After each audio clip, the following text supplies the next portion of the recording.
Morning. It's a different desk today. You'll see why in a second. How are you? How are you? How are you?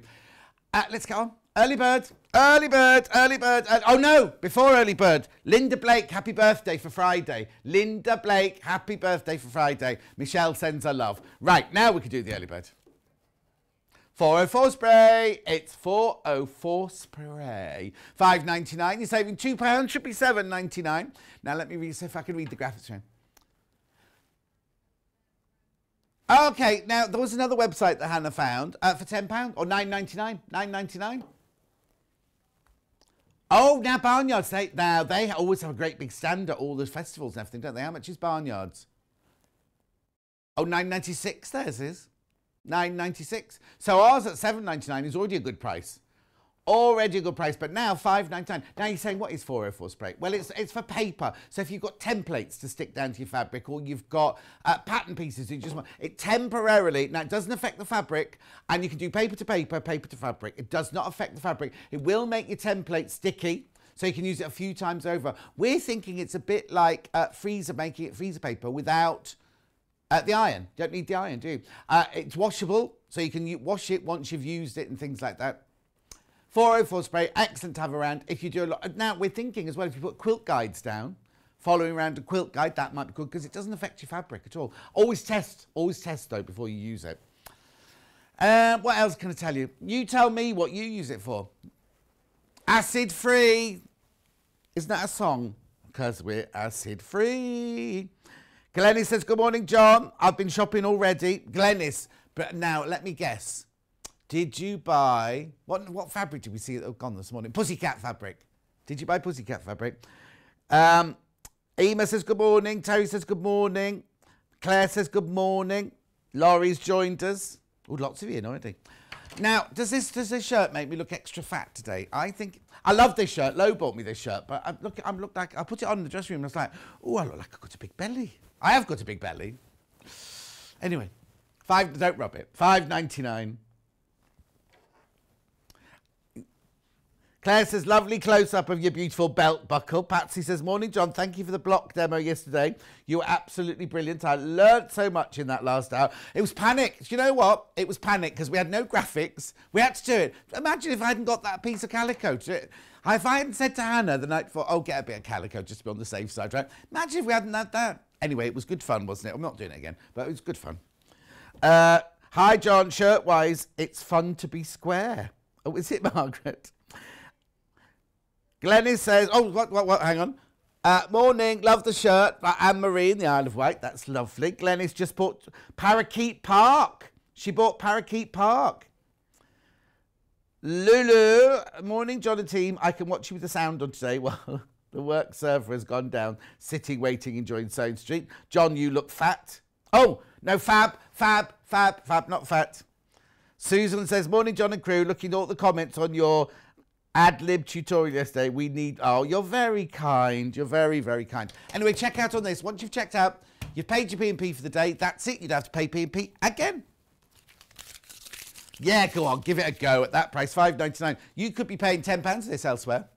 I shan't say where. Barnyams. It's not got a D in it, is it? Barnyarn. Barnyarn, it's called, I think, isn't it? Not barnyards, not where the cows come from. We've got gorgeous fabric with cows and pigs and sheep on later. I said, spray out the back of your templates. All right. Oh, she's telling me off already. We've been on for 2 minutes and she's like, people don't switch on right at the beginning, John. You have to repeat it. You can spray it on your templates, spray it on your paper patterns. It's her last what? She's still passionate about something. I couldn't hear the beginning bit. John, you're looking good this morning. Thank you, Susan. Helen says, morning, John and team. Love the shirt. John Scott, you always look good to me. You're very kind. Oh, Alan's got 6 cans of 505 spray. This is 404 though, Alan, isn't it? This is 404, not 505. Good boy. Yeah, 505 is fabric to fabric. This is paper to like paper to paper, paper to fabric, paper to wood. Good morning, John and team from Donna. Margaret, not fat, just more to hug. Oh, thanks. That's a polite way of saying fat, isn't it? The buttons are different colours as well.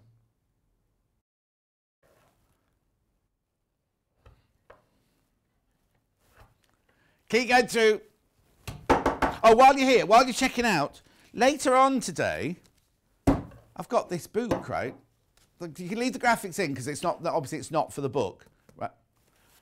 Okay, it's available in pre-order. It's available, I'll just hold it here. It's available in pre-order. Should be £25, right? Go and look at how much it's been reduced to. And I don't know if that's just for today or what.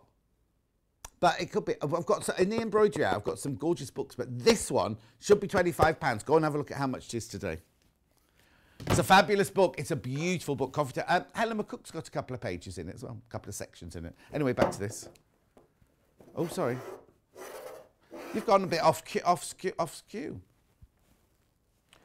Quarter of the Soccer 404 has gone. Laurie says, morning, John. Loved yesterday's demo. You are not fat, you're cuddly. Princess says, you haven't got a big belly, John. Oh, I meant to tell you, Hannah, I've got to tell you something else. You haven't got a big belly, John. You've got a cuddle cushion.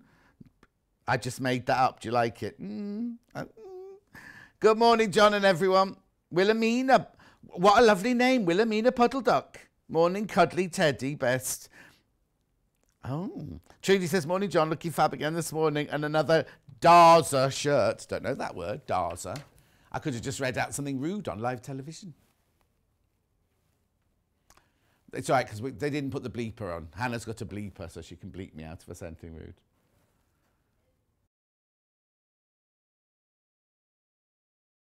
All right, then, thank you. Right, so Jack, have a look at today's menu. I feel like I'm rushing. Today's menu is here. So coming up today, we've got storage pods. Now, they're designed by Beth Studley, but Jules Mayouf is in to make them. They're gorgeous. Then at 9 o'clock, we have Fabulous Fabrics Cat's Tails. Now, go and look on pre-order. You are going to love, love, love those. Then at 10 o'clock, we've got Basics of Embroidery with Jules Mayouf. It's like a masterclass in stitches and, well, don't know what else, how to put a piece of fabric in a hoop and things like that. And she's got lovely books. And she's got what? Light box. She's got a light box and she's got a lamp and things like that. That's at 10 o'clock. 11 o'clock, we've got quilting tools. Now, I say quilting tools. That's it, very loose. It's a very loose description. Yeah, we base it around 3 of the favourite books, but we have got Bondaweb back in stock on the roll. Oh, it's already selling, mate. We've got, what were the 3 things, Hannah? Before I came on, Hannah went, these are the 3 things you've got to remember. I've said that, Bondaweb. Oh, yeah, the quilting roll clips. You know when you're quilting under the machine and then you've rolled up your thing? They're clips that go over them and they're brilliant. Last time we had them, they sold out completely. And So-Line glue pen. We've had the refills in stock for ages, but we didn't have the pen in stock. So the pen is back in stock. Right, if you would like to get in touch, this is how you do it. Email studio@sewingstreet.com. They will go through to Hannah and she will read them out to me. Then we've also got the Facebook Live messages, which are the ones I read out here from the iPad. And what is the black clip box on your left? Well, was I over there or here? What is the black clip box? I don't know, Alan. I don't know what you're talking about. Tell me more. Oh, here, it's my earpiece. Do you mean on my belt? It's my earpiece. Morning, John. Another fabulous shirt, says Hillary. Alison Marion's in again. Right. Oi. She's having a bit of a... Sorry, I did not just grab her boob. I do apologise. She was having a bit of a gossip. Right, or you can go to the website, click on Watch Live, and then you'll get this page. Right, so you look on the right-hand side, there's a little square. Where's it gone? Oh, there it is. You can write a message there. Hello, how are you? I can't read that, it's too small from here. What's it say? John, you're fat, does it say? First of all, she spelt you're wrong. It's Y-O-U''re. And fat has got a T at the end. Anyway, you click on it, you send it, it'll tell you, and they're the little white messages that come up across the bottom of the screen. We're not going to put that one on. Then there's the early bird. There's today's early bird. Now, look, these are all pre-order. Oh, that's 9 o'clock. Hannah wants you to see the cat fabric. Oh, you have to notice Hannah's deliberate mistake, right? Keep going, keep going. I like these. Keep going down. Look, keep going. I like these. Now, where's the sheep? Oh, there's the cows. There's the cows. There's the sheep. They're knitting. Anyway, that's all fabric coming up. Keep going down, keep going down. That's everything on today's show. Where's the 8 o'clock hour? Okay, 8 o'clock's going to be at the end. There's the book. There's the book. Look at the price. £25 is how much we normally sell it for. Oh, we did have some double-ended needles. I don't know what happened to them. Anyway, that's my quilting hour there. Quilting hour. There's the glue pen back in stock.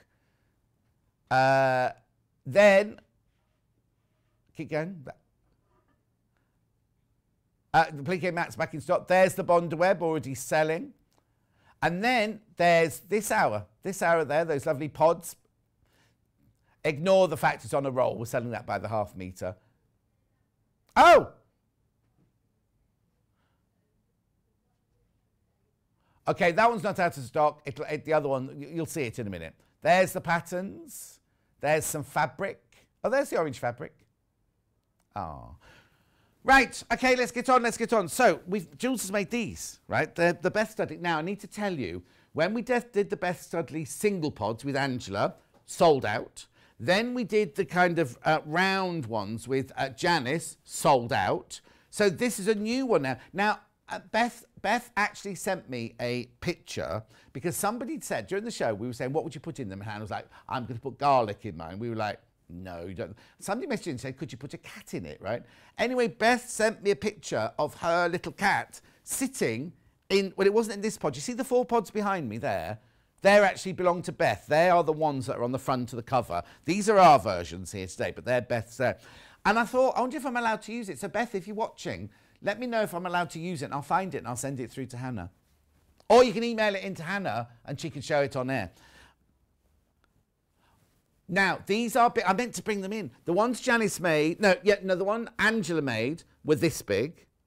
The ones that Janice made were that big, but all joined together. These are much bigger. You'd have to put a lot of garlic in there, Hannah. She has got a lot of garlic. I'm thinking a water pad when I'm at work. Oh, they're in the box. They're in the box next to Rebecca Reed's desk because they were inside here. Okay. Is that what you're looking for? Sorry. Yeah. Hannah's just gone to get them. Anyway, that's the blue one that Jules has made, and I've got the blue and orange one that Jules has also made. So I can't show you anything till Hannah gets back, because what's she got in the graphics? We haven't got any graphics in, so I can't move on until Hannah gets back. Could somebody shout at Hannah, because she'll start talking to Rebecca Reed, and that'll be it. Hannah, we can't do anything until you change the graphics. We'll show you the other pods in a minute. No, that's what I was saying. Right, so what do you want to... Right, all the bundles come with the pattern. So let's do the one that Jules has already made. Yeah, now look, so this is one... We sent Jules this fabric and the pattern. £20.99. You get half metre of this, and the pattern, right? And then what Jules has done is we've got the orange on the web, and you'll see hers in a minute. It's got some turquoise.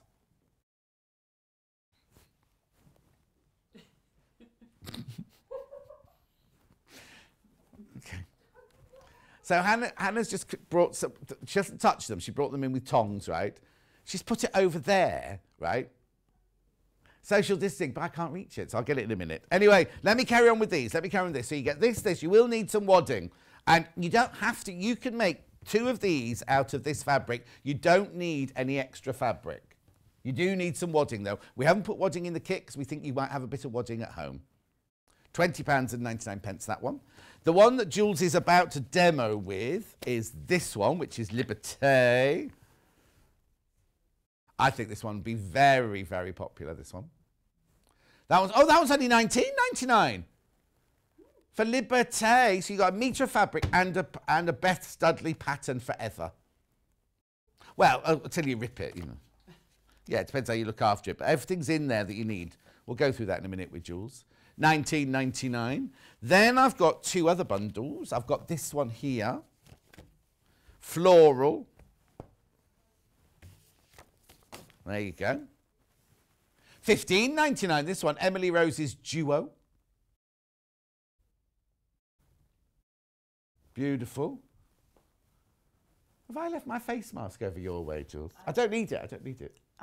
Oh, it's round there. That's what I was doing. Oh, I wonder what... I could see her with some wipes. I thought, what's she up to?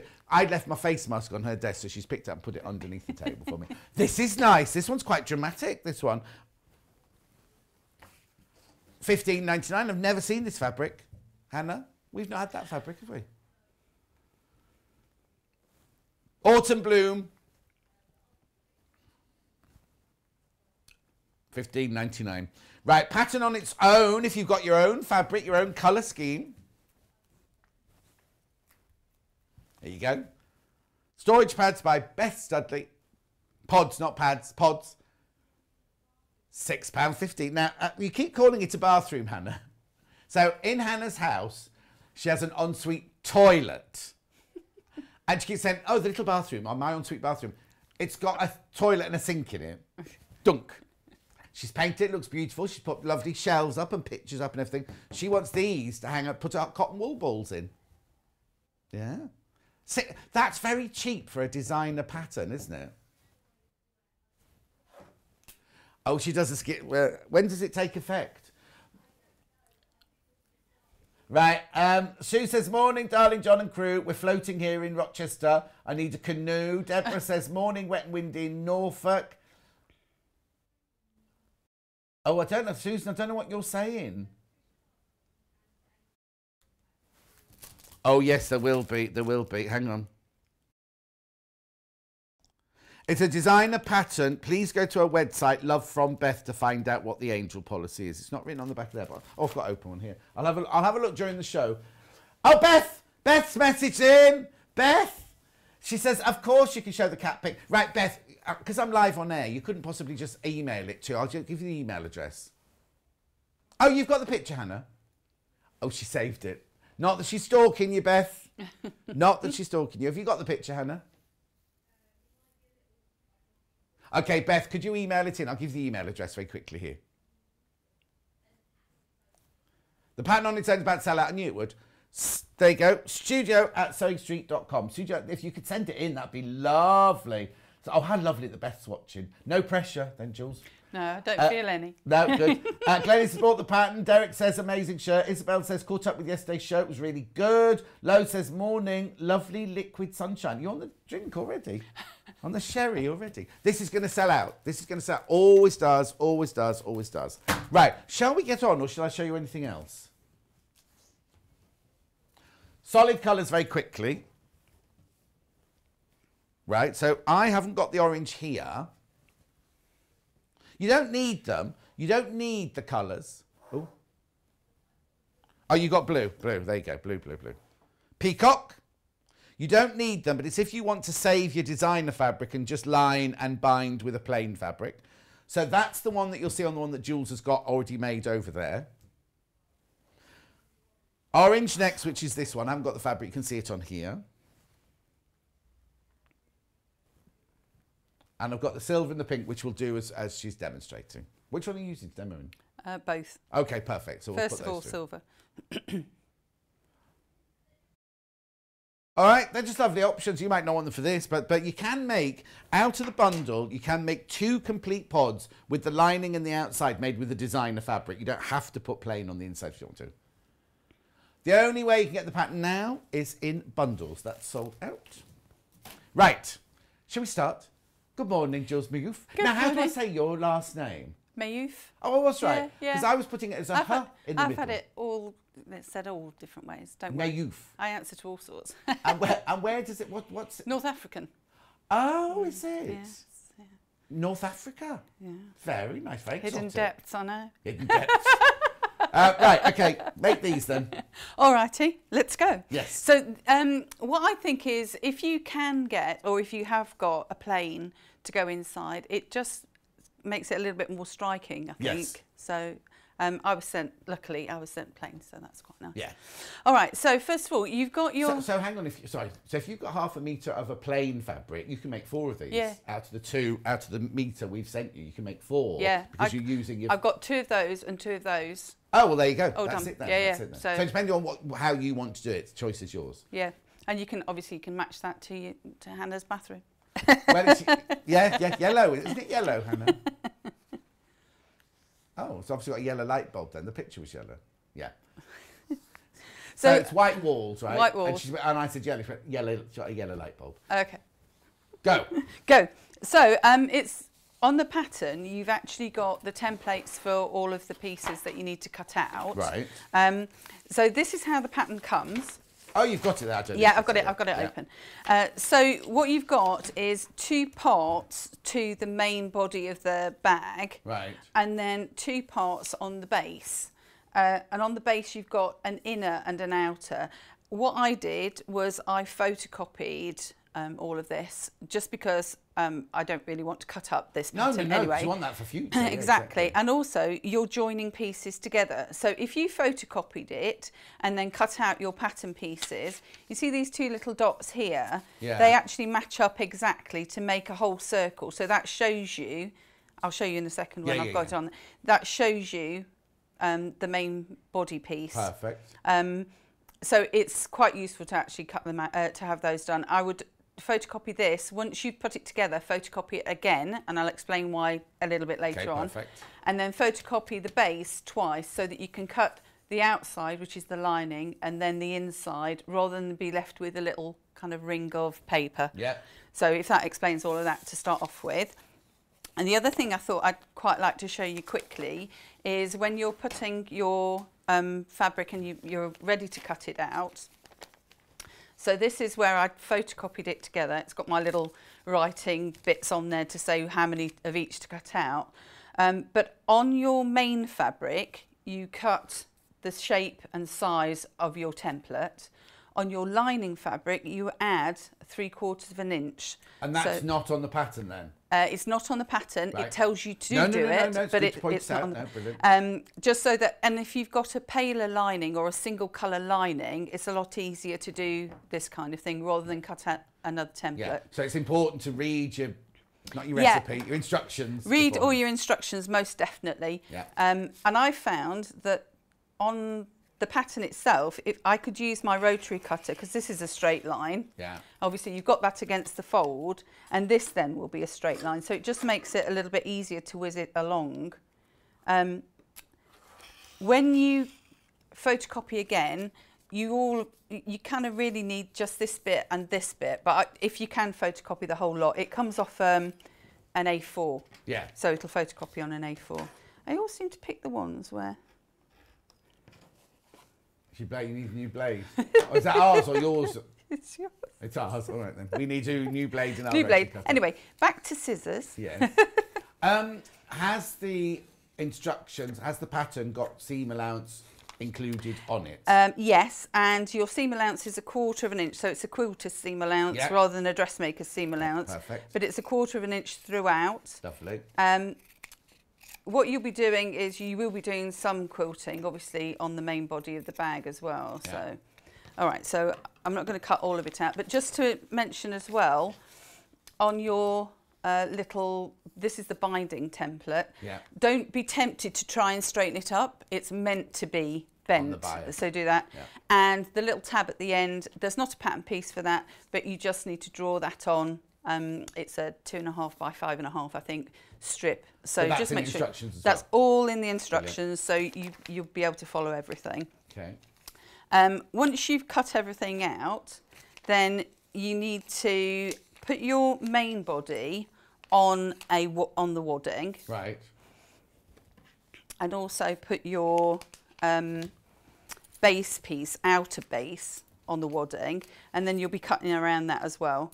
The wadding is by the 1/2 metre. Oh, it's there. It's in already. £6.99 for 1/2 metre. That's where you get very, very, very wide. It's twice that. There you go. It's twice that. Oh, you can't see it there. Twice that. You might already have wadding at home, but brilliant to be able to buy it by the half metre. Right, before you go any further, we've had an email from Beth Studley. Hello, Beth. Look. Oh, look. Oh, look, it's Chester, where I come from. The cat's called Chester. Oh, thank you, Beth. That's lovely. Pocket full of pussycat.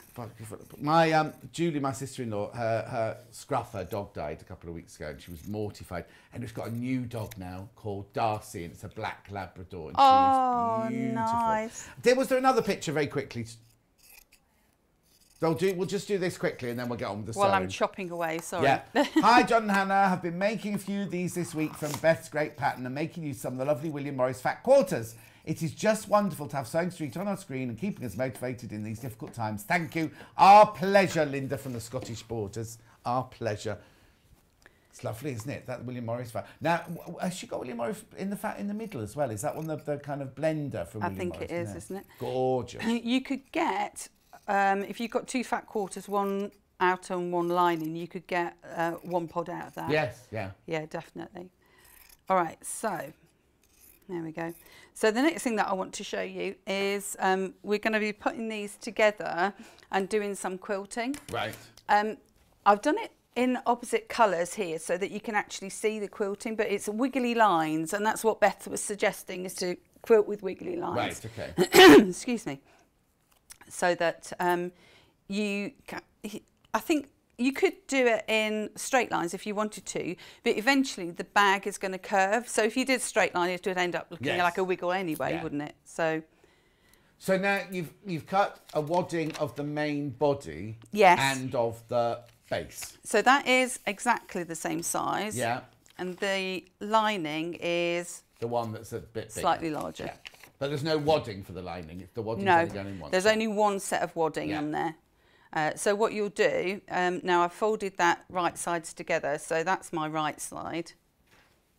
I've cut it on the wrong side, which is what we would do. And so I would line up the centre seam. Oh, it's not a seam, centre fold. Yeah. Because you will get a bit of creep. When you're quilting, normally you do get a little bit of creep on your fabric. Yeah. So just, you know, I don't normally pin, but I will pin on these. And then literally get your walking foot on your machine.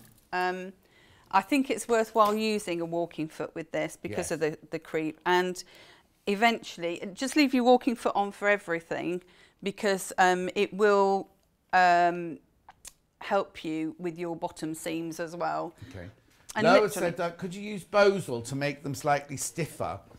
You could, just be careful though, because you're going to have to extend your stitch length. It's going to get quite thick. Well, I was going to say it'll be fine until you attach the bottom to the side, because that'll be 2 layers of Boswell on a curve and everything like that, wouldn't it? The other thing as well is that you are actually sewing darts on this as well. Oh, okay. So your darts will be quite chunky. Yeah, or you do what Debbie does and chop the darts out of the Boswell before you start. So you only actually dart the fabric, you don't dart the Boswell. Yeah, you could do. But yeah, just have a think and see from a thickness point of view, because then that starts to get a bit too much. Ooh. So we're just, I'm not going to do as many lines as I did on the previous one, but you'll get the general idea. You do want it to anchor it as well, so that you're not just doing it to make it pretty, you're doing it to stop it slipping all over the place. But as you say, you can do whatever you want. You can do swirly lines, you can do crosshatch, you can do whatever you want. Yeah. And when you get to near the end, I didn't quilt right to the very end, because you're going to be covering your seam up with your lining. That's the whole point of leaving your lining slightly bigger. And you find that it's just easier to tuck things down if you do it so you don't take it right to the end. And normally what you would do, well, what I did in the past was I go up one way and down the other way, whereas I'm keeping all the same way on this. But yeah, you can be as creative as you want really, and take your time with this bit. Yeah. Enjoy your quilting bit, do a bit of free motion on there if you want to, you know, just play around with it. And it's a good one to practice if you're practicing free motion. Yeah, oh yeah, totally. Although you've got your walking foot on there, but you can get this kind of hand techniques with it as well. Okay, so nearly there. You can embroider on it as well, because if Hannah's going to keep garlic in hers, or the one that Chester sleeps in, you could embroider Chester's name on it and do it while it's flat like this. Yeah. Okay, so that'll do for the moment. And obviously you'll do the same with the base. Why were there 2 circles on the base, or am I jumping ahead? A little bit, but... Oh, right. Ignore me, ignore me. No, do it later, do it later, No, because this will be where it is. So the circle for the centre is that size. Right. And then the circle for the lining is a little bit bigger. Oh, so you're cutting your main fabric to the smaller circle and you're lining to the... Oh, because is that how you bind the circle bit? Yes, it is. Sorry, I didn't mean to jump ahead. No, it's absolutely fine. The pattern had 2 circles on it. Couldn't figure out why. No, it's absolutely fine. And you do the same thing with your top and bottom. I think I've got one which I've gone a bit ahead with anyway, but I'll just...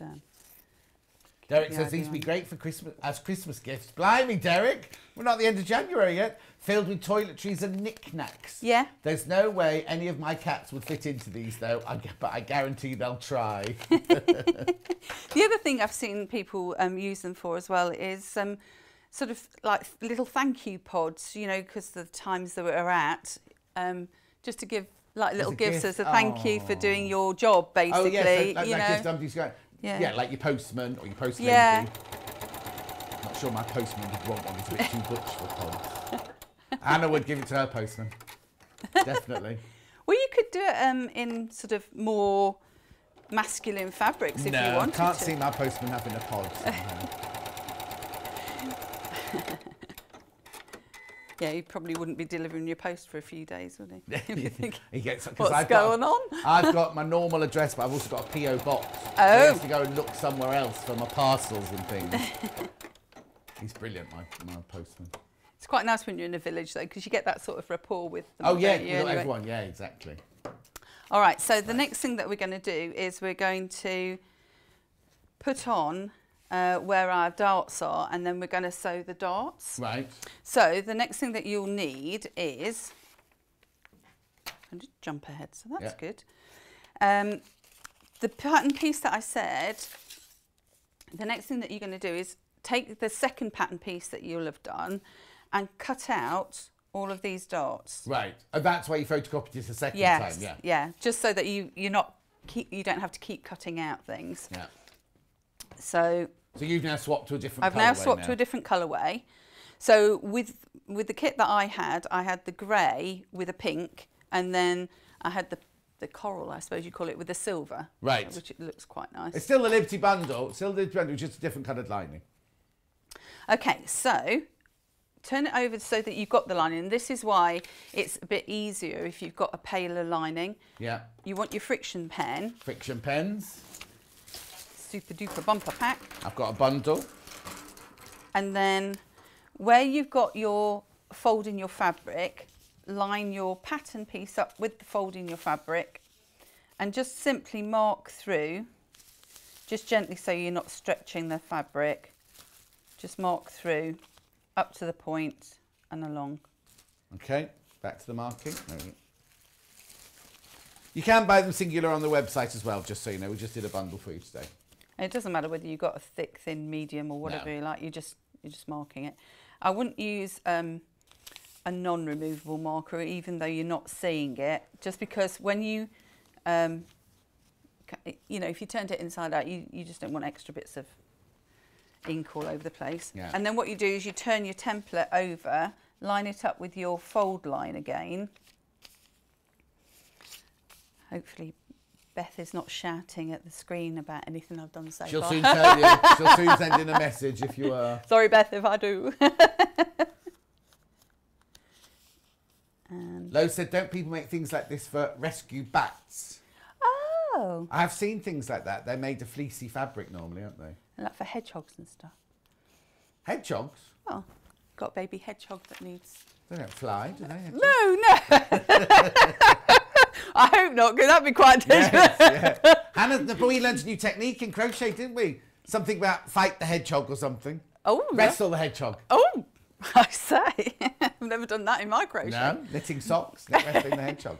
Anyway. So we're going to be marking our darts. Now you can either, if you want to use the devil pins, as I call them, you can mark either side. Devil pins? They attack me every single time. It's just they don't like you, that's all. They don't like me, no. Flower-headed pins available on the website. Flower-headed pins, yes, Yeah. technically. Yeah. So if you did that, then you just match up the shafts of the pins and you know where your dart's going to be. You can pin your dart if you want to. It depends how you feel comfortable. You know me, I don't want to do that. Bernie says, good morning, John Scott and Jules and all. Good morning. Would be ideal area. No, these would be ideal in my sewing area for Velcro strips. I can never remember where they are in all my stuff, but hung on a hook, I could find them straight away and hunt instead of hunting for them. Yeah. So when you're doing this, I would just take your finger and run it underneath the fabric as you're folding it over, so you don't get a little ruckle in there. Okay, message. Is it a question, did you say? When quilting with the walking foot, do you lower the feed dogs? Really enjoying the show. Thanks from Susie in Kent. No, you do not. The whole point of a walking foot is that your feed dogs are taking the fat. Sorry, I didn't mean to be aggressive then. That sounded very aggressive. You do not. Went back to my school teacher days then. No, so the feed dogs are taking the fabric underneath through like that. Normally that's all you need. But a walking foot takes both, the top and the bottom. It's got an extra through at the same time. So it's got a feed dog sack on the top, so it's taking it through. So it's actually helping the feed dogs. So don't, whatever you do, put the feed dogs down. No. And I didn't mean to be aggressive there. You still need your feed dogs. Oops. He's not liking. How many darts were there? So there's 8 on the bottom, 2 on the top, so 10 in total. Yeah, because the first one that Angela made, there were like hundreds of darts in it because she was making a little, much rounder pod, wasn't she? Yeah, it's what gives it its shape, obviously. Yeah. And you'll notice as well that the darts, they start off big and go smaller on the bottom. Yeah. On the top, they're both the same size. Right. So, let's see. So I will pretend that I've done that because I've got one that's because I'm just conscious of the time. Oh, when you're sewing your darts, sew right off the end. Right. So and knot them. Do you knot them? Or do you no, go back? don't need to. Okay. Sorry, do you know what? I'm not used to this, am I? Because mine doesn't have a super cutter, which is what I want. But anyway, so you'll carry on. You can see how it's already gathering it into the right shape. You'll carry on right to the end. And then what you will do, you can see you've got your extra pieces at the end. What you're going to do is you're going to sew the seam together and then you're going to fold the extra fabric over the seam. So you sew the seam, just the outside fabric and the waddings together, let your lining flap, and then once you've sewn it, you take the linings over the top of the seam. Yeah. Yeah. Or what I found was I did that for the first, I've done a few of these, I did that for the first couple, and then I decided that I kept ending up with too much fabric here, so I decided to line the two up, pop a pin so that they stay where they're supposed to, then take one of the linings and fold it over. So you fold it over and you press it, which you're supposed to do anyway, but I folded it over and then put the pin through all of the layers. And it just means that that's secure. You haven't got to worry about that because you get into quite a few bits of fabric here. And you want to just try and keep all your layers together. You can clip it if you want to, but I think here I was happier with the pins. And so, 1/4 inch seam. Can you put the darts in before adding the wadding and quilting? No. No. Because it wouldn't lay flat. Yeah. Then for you to cut the wadding and you need it all to be darted to create the lovely shape. That's what you want it all doing at the same time.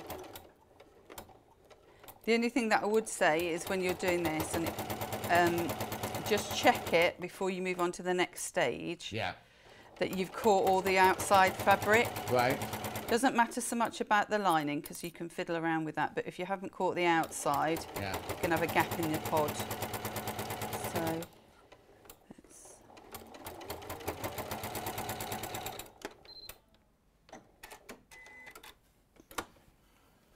just make sure that I did. Because if not, at this stage, you can go back and just redo it. Yeah, I've got all of those. So the seam's now complete on there. yeah. So still finishing off on this side. So now if you lay it flat. Debbie says, can you do the quilting without a walking foot? You can, can't you? But it will move slightly and might be a little bit more difficult. Yeah, and it all depends on what your machine's like. My machine was quite happy to do the quilting without a walking foot, but the next stage it wasn't happy at all. So I think if you're gonna, I would just put the quilting foot on. Yeah, if you've got one. If you haven't got a quilting foot, Angela didn't have a quilting foot when she did the first pods. And yes, it depends on what your machine's like, but her machine did go through it, but she said it was trundling through. Yeah. So if you've got a walking foot, please put it on. If you haven't got a walking foot, you can do it, but just beware when you come to do, well, Jules will show you, when you come to the heavier bit later on. You've just got to go a bit slower, I think, if that's the case. And then what you'll do is you'll sew down there 1/8 of an inch from the edge that you folded back over, close to the seam line. Yeah. When you're feeding it through your machine, you'll need to start off at the top, and then you'll start and move it. So you're kind of moving it forward, you're keeping the back flat and out of the way, and then you keep moving that up, but just make sure you're not catching the back. It's a bit difficult to show you actually under the machine, but you'll see the kind of principle. If you're used to working on a flatbed machine, this is how you have to do seams like this all the time on a flatbed machine. You could, if you didn't want to machine that, could you hand whip that bit over? You could. Yeah. Yeah, you could. Because it's not it's not integral to the plot. It's just holding it back. All the bundles are still available. The graphic at the moment is just for the wadding. And depending on what colour cotton you've got in there, what colour thread you've got in there, rather, you can make it so that your bottom thread is the same colour as your outer would be. There we go. Now you see, if you hadn't had a walking foot then, I was getting a little bit of a extra ruckle on the top. Okay. But it dealt with it. Sue says good morning. Carol says good morning. It's about time everyone was up. Come on. I'm very bossy today, aren't I? No, this time, yes. Maybe you think I need to be kept under control, John. What's that? No, of course not. It's Hannah that needs to be kept under control, not you. So, no, she says, no. So carefully feed it out. There we go. Lovely. So imagine that it's now all darted and everything is in shape. Yeah. You have one here already made. Well, I have, but it's a bit further on. So okay. what I've now this won't fit because I haven't put all my darts in. But what you're going to do now is you're going to fit the bottom, the base, into the whole shebang. Right. If you notice, that is more oval shape, and the bottom is oval shape. Right. So what you want to do, fortunately, where you fold and cut your lining, you've still got your fold line and you've got your centre seam line at the back. So if you folded this in half, and I would match the outer base piece and just finger press your lining fabric, that gives you a halfway house. Okay, so you'll want right sides to right sides, so your outer fabric to your outer fabric. It always looks as if you're going backwards, but it will work out. And you're going to match. Now make sure you match the outer fabric, not the lining fabric, otherwise you'll have a hole in the bottom, which is not the best thing. No. So if you match those together, and you can either pin or you can clip. Got clips? Wonder clips. So I put back and front on first and then ease it around the sides.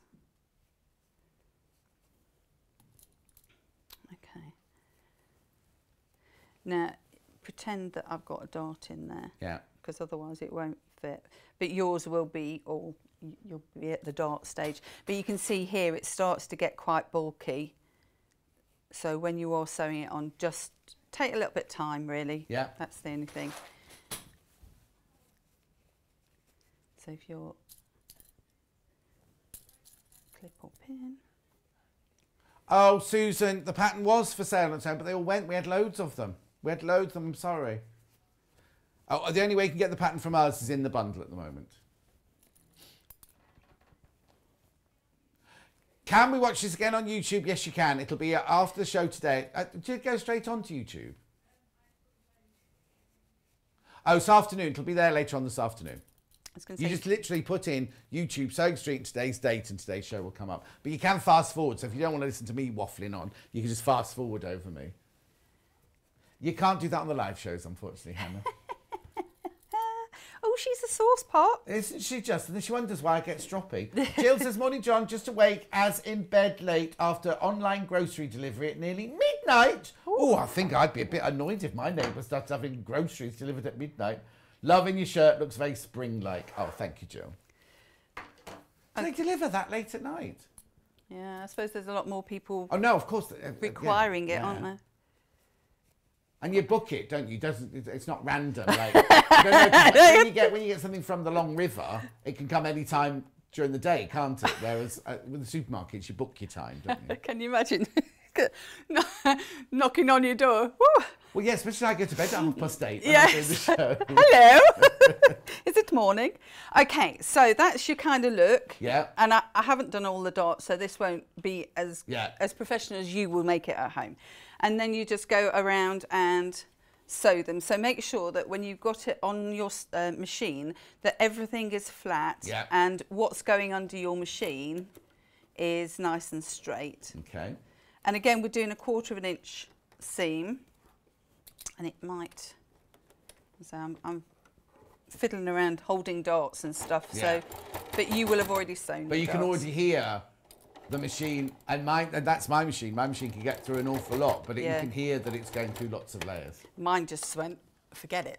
Oh. And I had to swap to my old machine, which is an ancient machine. It's not computerised. Yeah. But it did take it. I had my walking foot on there as well. Yeah. But yeah, that one liked it, but the modern machine didn't like it. Oh, Marina says good morning, everyone. Lauren says good morning, everyone. Very windy where she is. Morning. Message from Jill on the screen now. Good morning, John and Jules. The show looks interesting today on this very wet and windy day in Berkshire from Jill. Everyone's got the wind this morning, it seems. It was windy on the way up, yeah. Apparently it was round Hannah's way last night.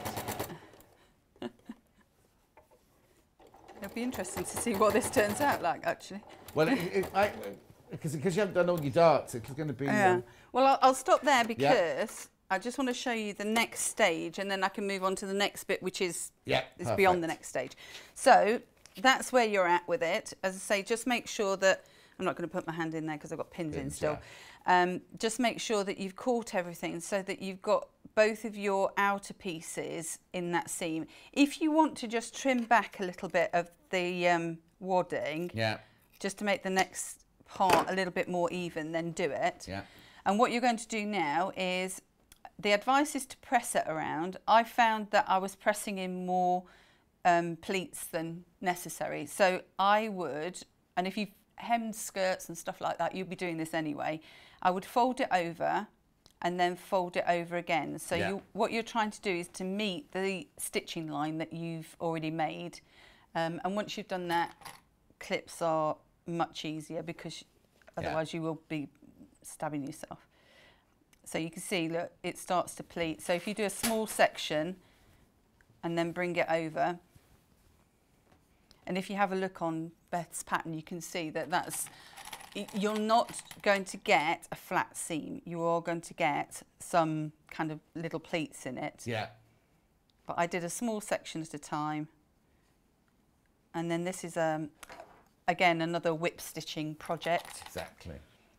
So just go around and do all of that. It's very windy in Barnsley as well, says Sharon, but she's loving these pods. Jackie says, hope everyone stays safe in this awful weather. Is it really awful everywhere else? It was It's a bit very windy here windy. but, and rainy, but Yeah. nothing major. On the motorway, it was like very buffeting. No. Yeah.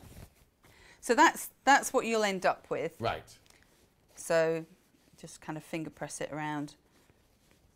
And then what you'll do now is you're going to put the binding on. Right. So the binding was the weird shaped piece that we had. So that's it was cut on the fold. Yeah. So that's your binding. But now you can see why it's that kind Yeah, of it's weird not even shape. a It bias makes- bind. I mean, it's on the bias, but it's not just a bias strip, is it? It's No. like an arced strip. So what you'll be doing is you'll put the binding onto, so right side to right side on the outer. So you've turned it, your lining's inside, and then we'll turn it back over again in a second. Right. Hopefully I've still got my centre line there. If you've lost your centre line for whatever reason, you've got 2 darts here. So go kind of midway between the darts. Now, on the pattern, it says sew down this seam Right. to start off with. I did that, and then as Beth rightly says, you may have adjusted your pattern a little, your pod a little bit, so it may be a slightly different size than the pattern started off. Fine. So then undo that seam and then re-sew it. I didn't want to unpick it, so I'm very lazy. Right. So I decided, and it did work, I decided to pin it on and then see how far I got. Yeah. So pin or clip, it doesn't really matter. If you take it all the way round from one side, so you're matching the seam, no you're not, you're matching the raw edges together. Yeah. I haven't got to my seam yet.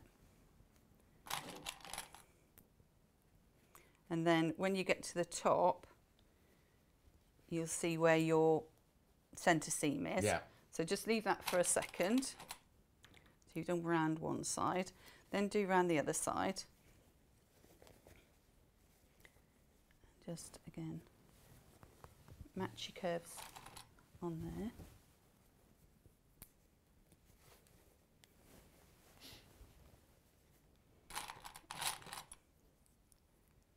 Oops, keep going round. So you're coming up to the top, and then decide where your centre seam is, because that's going to be where you join it together. Right. And you can see on mine, look, it's not even one side to the other, so you've check- got an uneven pod. uneven pod. Check where it is, and then pop a pin into there. And I would just quickly mark where that actual seam is, and that's where you're going to stitch down, Okay. rather than stitch it twice. Say I'm a bit lazy. How many minutes we got left on the demonstration, please? Oh, okay, we were going to run over. That's fine then. Oh, it's all right, I can whiz along. All right, so, and then just open that seam out. You've got 5 minutes, Jules. Okay, so now we're going to stitch all the way around the outside, and then we're going to make the little tab. Righty-ho. Morning, John and Jules. Been enjoying the demo before starting work. Loved seeing Chester in his pod. I have to leave now, but look forward to catching up later. Glad your graphics are working again, John. Wet and windy in Bristol, says Karen. It's wet and windy everywhere. It's wet and windy in Silverstone, lashing down in Ellesmere Port. Everyone's got the bad weather today. Mind you, they did say there was going to be bad rain today. It's that end of that storm, isn't it? Oh, is I it? think, yeah. Christoph or something, wasn't it? Or was it? Yeah. Christoph? Christoph.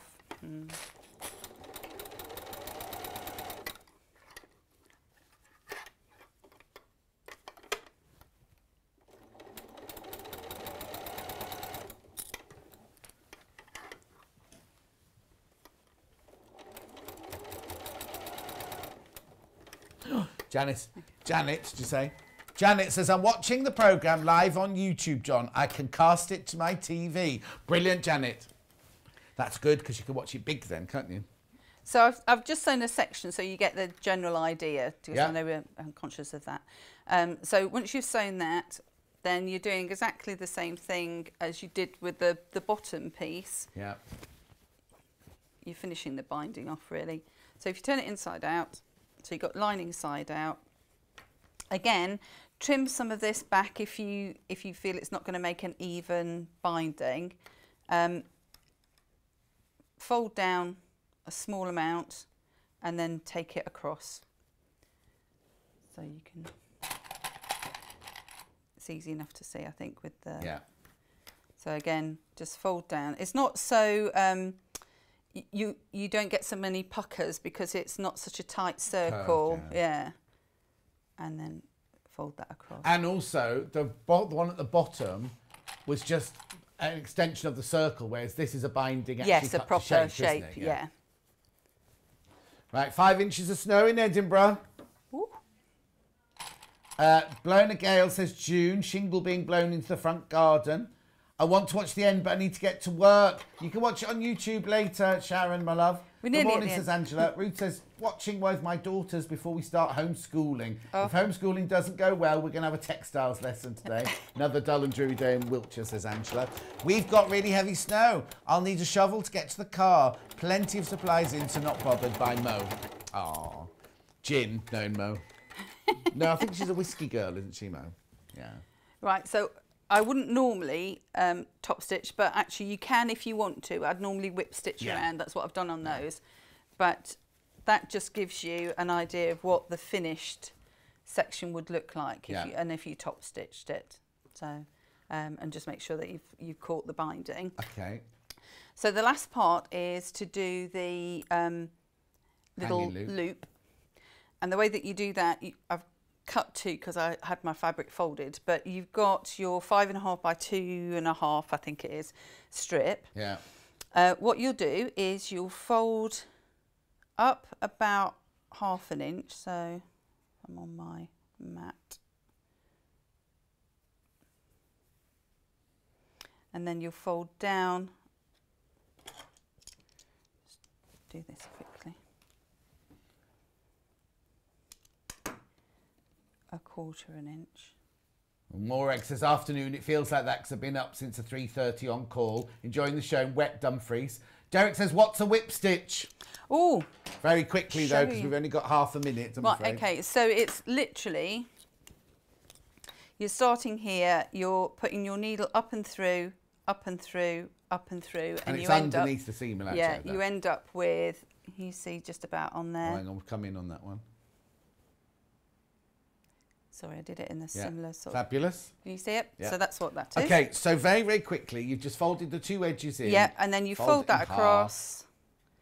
And then you sew down there. And then what you'll do is you'll make about 1/4 inch crossover. I actually just put a couple of stitches in there to hold it. Mm-hmm.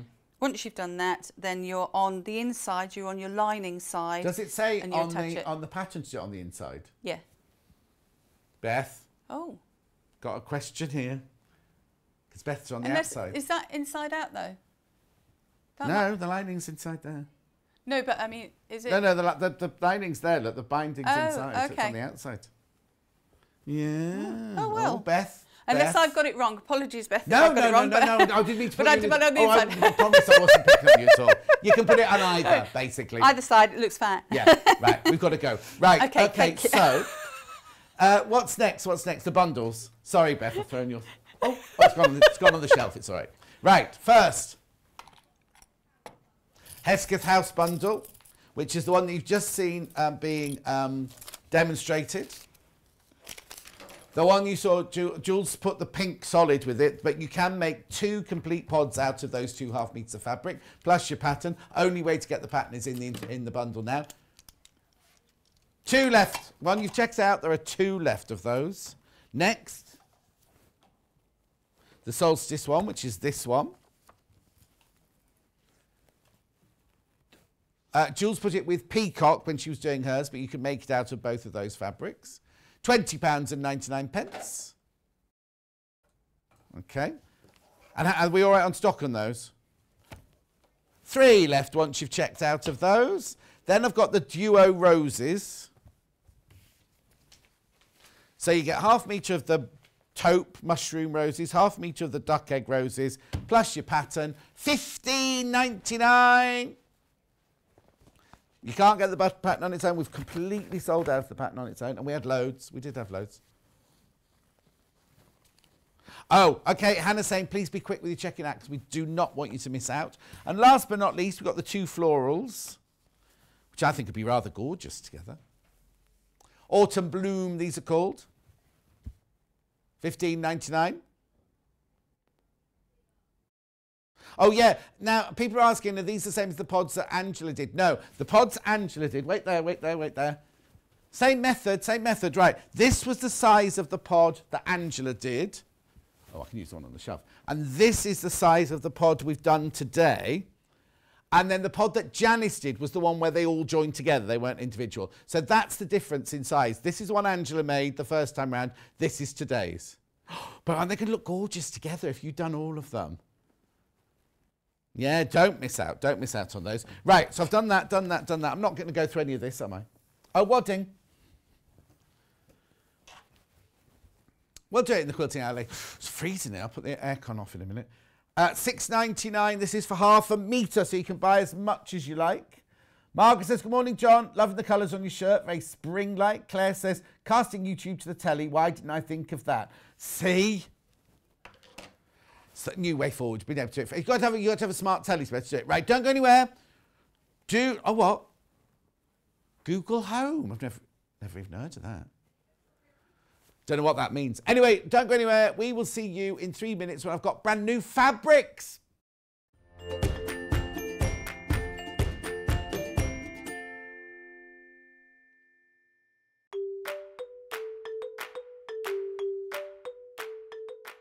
Hi, my name's Jules Mayouf and I'm really excited to be a guest designer on Sewing Street.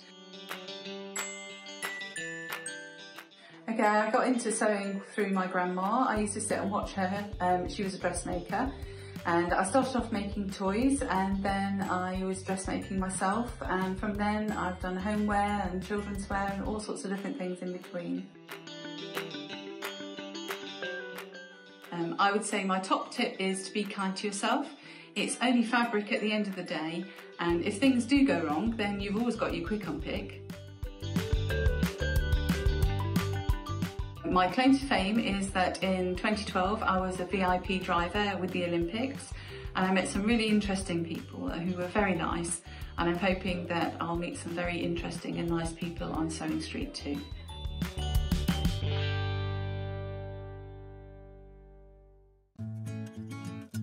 Stuck for ideas for the perfect gift? Why not get them a gift card? You can buy Sewing Street and Yarn Lane gift cards loaded up with anything from £10 to £500.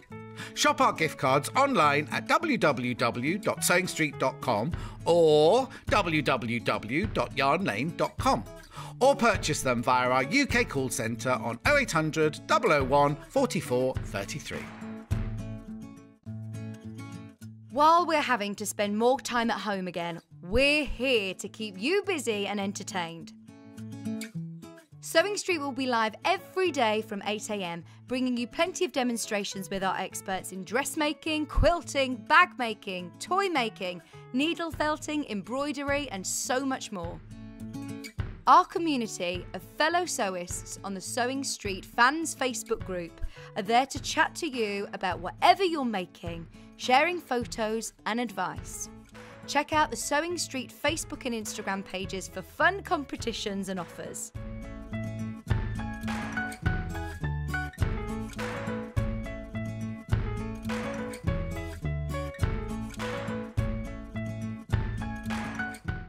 If you'd like to get in touch with us during our live show and send in any messages or any questions, then you can do it on studio@sewingstreet.com. Alternatively, you can message us on our official Facebook page.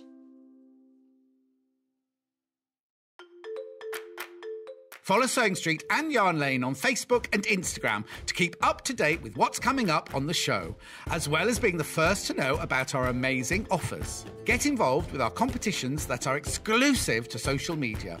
and pick up some top tips from us too.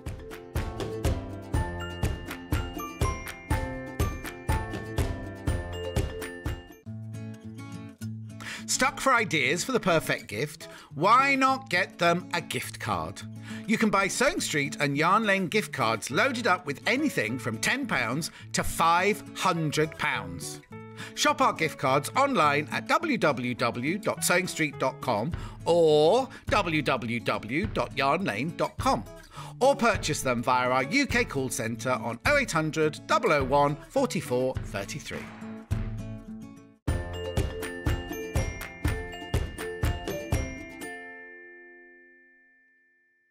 I've got budgies, I've got farmyard, I've got cats, I've got rabbits and snails. I've got everything. I've got it all going on today. So this is gorgeous fabric. I think I've overdone the old... I'm getting a bit paranoid, so I'm using way too much now. My poor old hands are like a... Mind you, got my seams coming up later, my hand cream and my nail oil and everything. Right, where are we going to start? Oh, we're going to do the parakeets, right? Now, we've got them as bundles and we've got them individuals. So, this is a teeny little bundle. You get half a metre. Let me just move these out of the way. You get half a metre of each. You get the parakeets on pink and the parakeets on turquoise, aqua, sky. Anyway, they are called Adelaide. Oh, Adelaide Grove. Oh, I didn't know it was Adelaide Grove. Parakeets. Parakeet Park, even. Half a metre of each.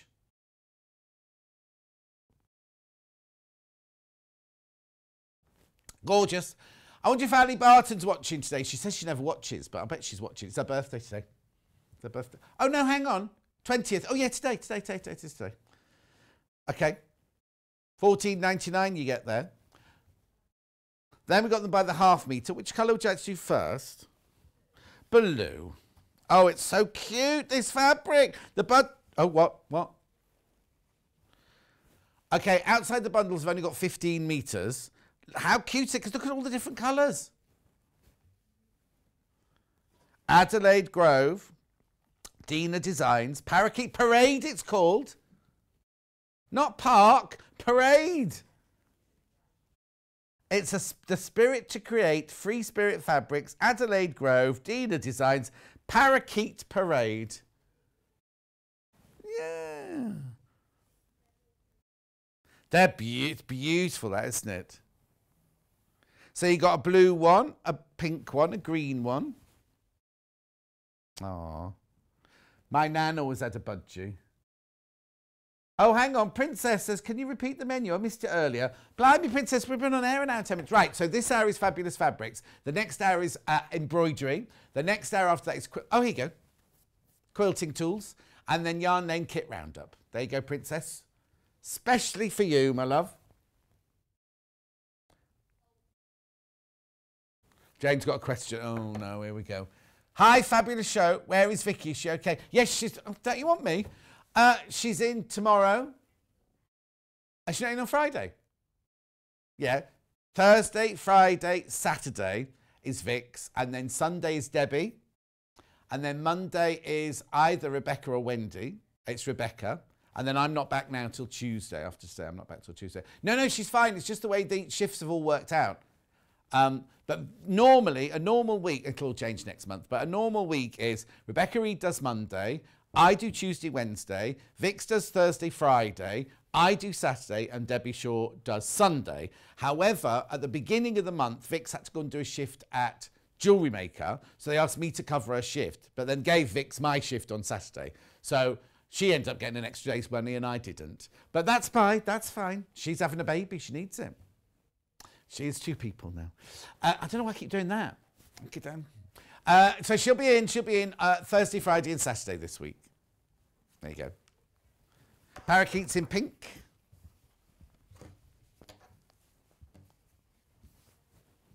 These are flying out. Now, isn't that funny, right? Because they're the same fabric, but different colour. It looks not completely different, but the background looks different in these. Oh, you got yellow ones, that's why. There weren't yellow ones on the last one, were there? Well, I say yellow, mustard, and then there's that colour there, and a pink one. Beautiful. If you love it on the telly, you're going to absolutely adore it when you get home. Get it home. Nice. Lots of colours in there. Right, okay, move on. Right, we're going on to cats now. Hannah's all giggly because she loves this bundle. Now, is it a bundle? Right, okay, so that one there has no cats on it. This one here has no cats on it. Yeah. This one has got cats on it. Fishing. Cats on... Well, Norman used to go fishing, but he didn't do it like that. Then cats on bikes. Then cats in lilies. And then we've got the cats on doing the fishing, but in just the drawings. Yes, they are. Oh, no, they're not lilies. Because lily stamens are different to that. But lilies are poisonous to cats, aren't they? Right, okay. 1, 2, 3, 4, 5, 6, 7. 3.5 metres of fabric for £52 and 9/10. Cat's tails. Look at the play on words. Okay. Have you got a bobber in there? Oh, you cheeky thing. Princess, there's me. I did the thing. She's thinking I've got having a baby. Suzanne says, sorry, she's late. I had another lie-in. That's fine. I love how interactive this show is. John, you're good at answering all sorts of questions live on air. Hi from Australia. My nan always had a yellow... Oh, this is frightening. I was about to tell the story of my nan with her budgie as well. She always had a budgie in the kitchen. Oh, looking forward to the embroidery. And there's Stuart saying, I haven't seen Stuart come in yet this morning. Don't know what he has for his breakfast or anything yet today. Right, buy this. All of these fabrics are available by the half metre as well. But if you wanted to buy half a metre of each one we have available from the bundle, from the collection, this is it. Okay, buy the half metre. Cat's tails fishing on aqua first. Half the stock of this one's gone already. It's brand new. Brand new today. You see, I'm convinced. No, I better not tell it. I better not say. £7.49. I bought the blue budgie fabric last week from Sewing Street. It's beautiful. Not sure what I'll use it for, though. Wendy says it's blowing a blooming hoolie here in Suffolk. Should really get up and do something. Stuart says, just got in. Just got in from last night. No, just got into the shop. Here's a bit of a lie-in. Now having crumpets and peanut butter. Right. If the shop's not open, he's just doing his online orders. This is gorgeous. Marie, live halfway between Edinburgh and Glasgow in the West Lothian area. Woke up to a thick blanket of fresh white snow. Not as cold as it has been. Love, Marie. Oh, no, they say it gets warmer, don't they? Marie, when I drove in here this morning, it was 12 degrees. 12 degrees. Anyway, look. No. You're loving this. There's only 6 metres left outside the mega bundle.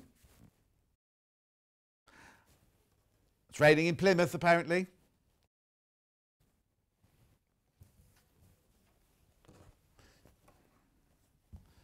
Right, here, that's that one. Next. Same, but just in the drawing. Does it say the name of the designer on your... Yeah, it does. Rachel. Rachel. I'm convinced that Rachel, who designed this, is a friend of Tudor Pinks. I'm almost convinced it is. Cattails, fishing trip, Toile Sepia, this one's called. This is obviously the that one before she's coloured it in. Rachel Hula, spelt.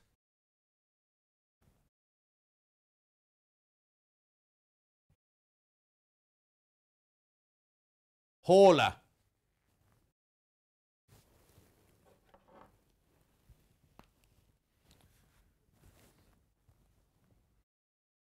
Judy said, think I'm living in the Bermuda Triangle. No rain, no wind here, says Trudy. Crazy Rain says, good morning. Definitely warmer but windy. The caravans are rocking.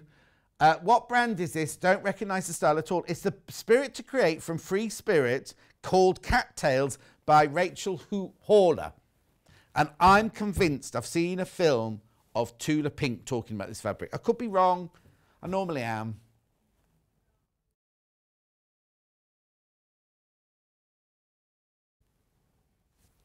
Okay, something's happened to my screen. I've got a circle going round and round. But it's not my normal blue one. It's like at the bottom right hand. It says on it. And it's got... Oh, no, it's Siri. Shh.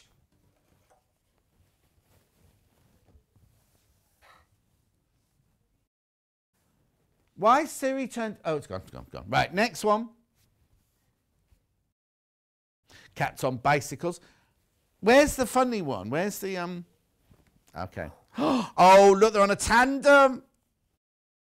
No, but you know what? They look like men in cats' costumes, those two. They don't look like real cats. That's a pantomime cat, that one. Bride and groom. Mouse there. That's a mouse running away. That one, he's a bit foxy, that one there, isn't he? Oh, look at him. Sporty. This could be like the Spice Girls, couldn't it? Sporty cat. Foxy cat. Oh, look, I like him. Yeah. Yeah, this is that little Paul cat.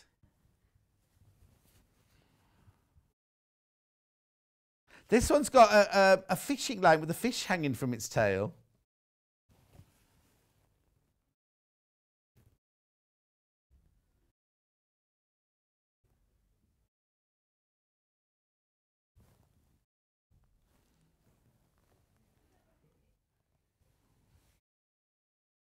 Lovely, isn't it? Gorgeous. What colour background? It's called Bicycle Race, this one. Oh, yeah, we got that one right. Oh, hang on. What's aquifer? What? Do you think they do them by the voice thing and it just types it for them? Aquifer.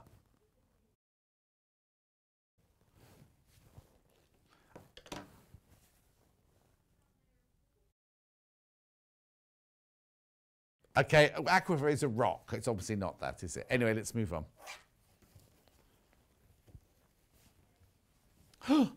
7 meters of that one left outside the bundle. Okay, next. With the butterflies.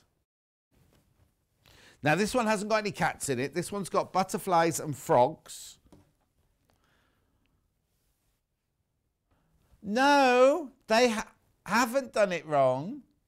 That's what it's called. This one's called cat tails, spelt as in tail. But there's no, unless that's a plant. Is that a cattail plant? Oh, sorry, let me take that off.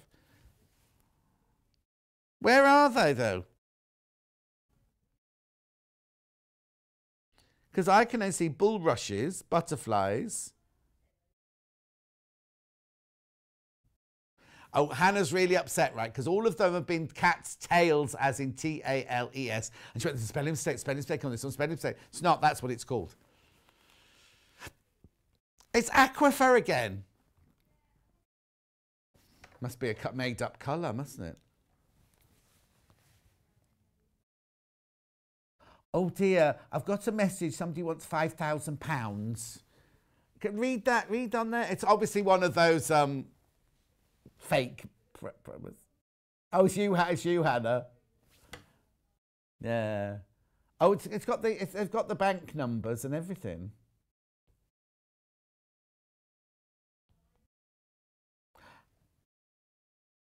Oh, I knew it was. It's Tula's Tattooist has drawn these, and it is her first collection. Thank you, Laurie. Thank you. I've learned with collection names, sometimes they have nothing to do with the prints. They're all over the shop. Yes, sure. Also, we have a department here do naming, and they just like to change names if they fancy. I knew I'd seen a picture, a film of it somewhere. It's her tattooist that's done a drawing, and then... And I think she might have just done them as drawings, and then Tula said, oh, get them on fabric. That's what... Yeah. Next. Balls of wool. This one is called Yarn Crawl. Like a pub crawl, but yarn.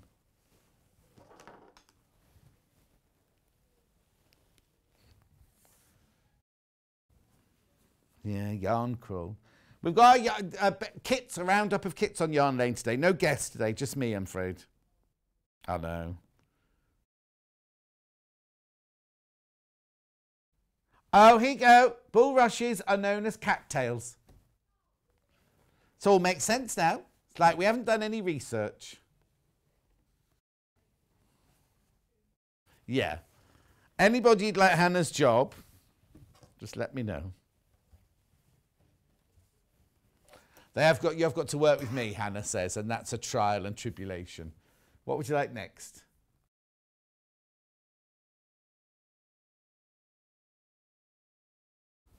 The magnolia one.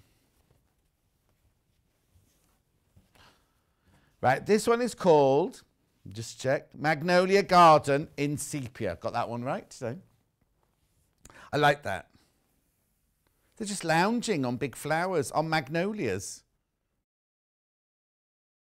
An aquifer is a deep natural well, says Marion. Thank you. And then, I don't understand those messages. Did work not get the memo that John Scott was on? Don't know what that means, Lo.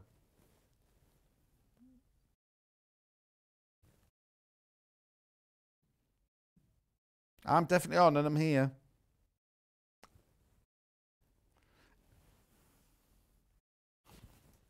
And I didn't get my smiley face on when I did my shifts at Jeremy? No, I didn't work at Jeremy. Jewellery maker. I was on with Munch. Right, last but not least of this collection. I like this colour. This one is called, oh no, I was going to say FWAR then, that's the code. Essential Supplies, this one's called. This is what the cats are doing their shopping list. Fish, penny farthing bike, normal bike, wool, flowers, fishing rod, can of fish.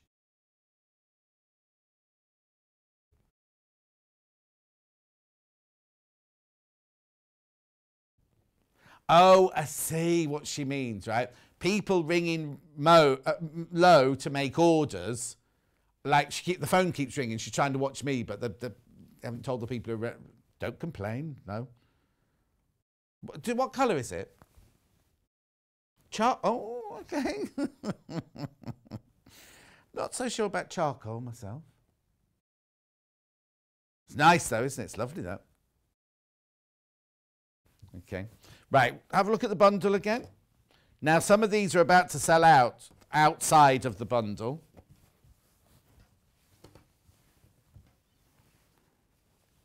So here's the bundle.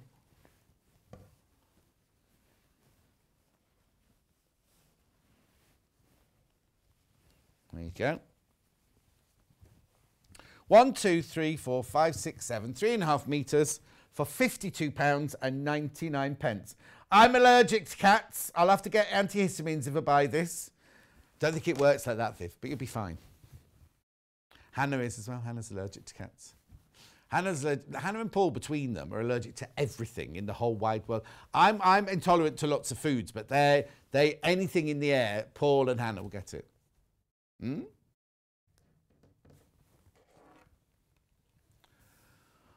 What date were you on Jewellery Maker? Unable to find it on Google. Oh, Trudy, it was ages. When was it? Was it the big? How many? It was a weekend. So it wasn't last weekend. It was the weekend before. Oh, Emma's going to find out for us. Message on my bottom. John, you do brighten up a dreary morning from. Does that say Carla? I can't see it from here.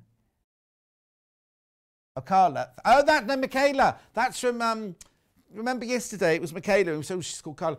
I thought it said, do you? I didn't really, I need a day off. No, I'm working tomorrow. I've got the John Scott show tomorrow. Message from Julie on my bottom. Morning, John. We had budgies when we were children. My budgie was yellow, and I called it Snowy. Well, you don't want to be touching yellow snow, Julie. Never. It's a first rule, isn't it? Never touch yellow snow. My nan used to have a budgie, right? And we used to go around to see her on a Saturday morning, and she'd be cleaning the cage, and she'd be washing the budgie. And don't do this at home. She'd get the budgie like this. She'd got a bowl of soapy water. She'd go like that in the soapy water. Then she'd roll the budgie in a towel, right? And then she'd hairdryer it, right? They lived for years, and it was called Beauty. And then that beauty would die, and she'd get another one, and it'd be called Beauty. Same thing. Shh. And they were...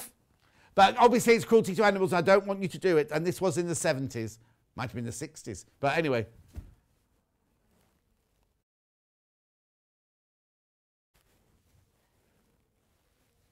$52.99.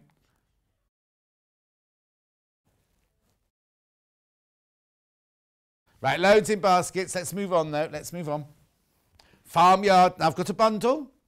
Yep. Cows. Chickens. Oh, chickens. Pigs. And knitting sheep. These are gorgeous, aren't they? Right, 2 metres for £25.99. They are all available by the half metre on their own.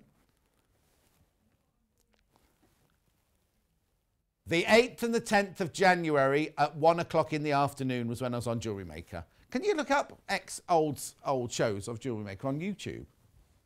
Oh, I didn't know that. There you go. 8th and 10th at 1 o'clock. Yeah, poor little Budgie, exactly. But they lived. They were very happy. And she never left it. The cage door was always open, right? So the cage would be in her dining room. She didn't have a dining room. She had a posh front room, and she had the back room, and then a kitchen. And the cage was always open. The bird was allowed to fly around as much as it wanted to. And in those days, my nan lived in Saltney in Chester, everybody left their key in the front door. So if you went round to your neighbours, you just let yourself in. Oh, no. Well, I don't know. Well, the key was there, so people so you didn't have to get up to answer the door.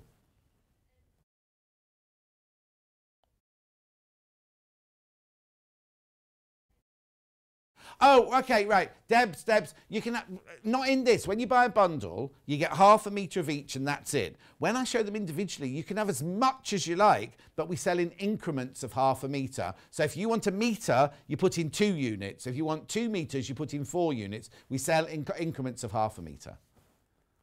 So yes, you can. Oh, thank you, Hannah. Much appreciated. Oh, no, it wasn't Hannah. It was Emma. Emma that did that. Emma did that. Right, okay, so should we do these by the half metre? Sheep first. Right, 4 Debs, right? So what you can do now, if you buy the bundle, you just get half a metre of each. Now, say you wanted 3 metres of this. You can have 3 metres of this. You just, if you're on the web, you put in 6 units. Or if you ring the call centre, you just say, I want 3 metres of that fabric, please. Farm Fun Sheep, this is called. So let's have a look. Oh, look, this is Emma. Oh, no, that's Emma. Can you see that one? That's what Emma looks like, everybody. Hannah. It's just smiling, coyly smiling because she's still new. That's Hannah. There's the 3 blue ones. What? That one or that one? That one. Underneath. What, that one? Oh, look at that one. Where? Oh.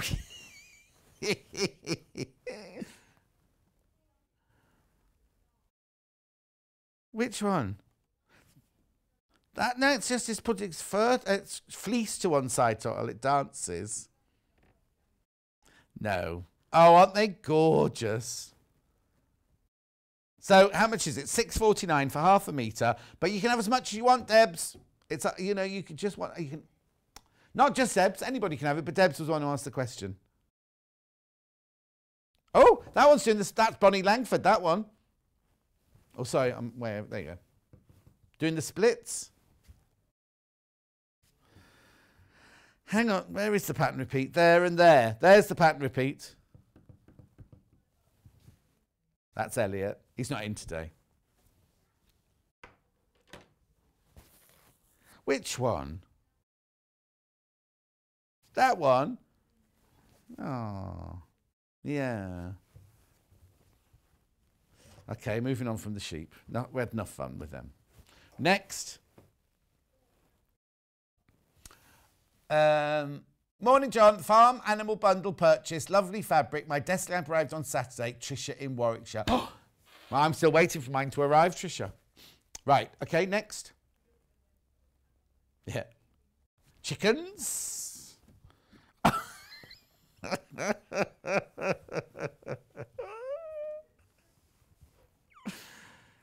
They're not chickens, they're boy chickens. Yeah, what have they called it? Chickens. Look at that one! That's a bit suggestive. Oh, but look, he's a bit gay as well, isn't he? Look at his legs. Look where he's standing. Yeah, oh, they're having such fun. Oh, that one's kicking the little one, look. No. Look. Oh, sorry. Oh, I love that one.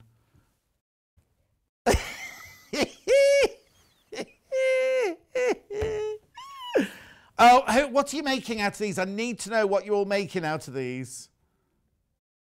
Roosters. Thank you, Elaine. Roosters they are. Roosters.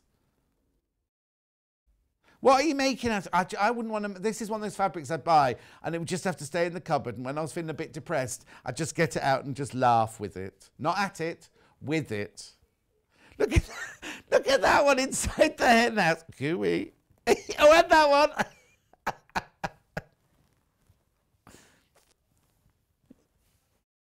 This one wants food. It's scratching for food, that one. Yeah. Oh, are you still nervous, Emma? It is fun fabric, isn't it, Jackie? It's lovely. What are you going to make out of it? I don't know what you're going to make out of it, though. Obviously, well, it doesn't have to be children's, does it? Next.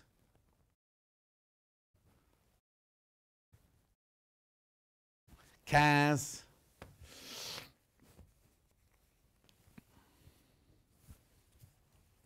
Oh, no, look at this.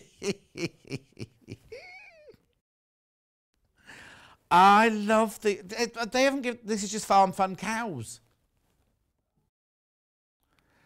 Which one? Oh, that one's not, is that one snorting? You know, like they go,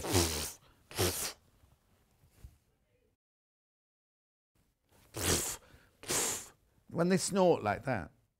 Do you know if you're bald and a cow licks your hair grows back?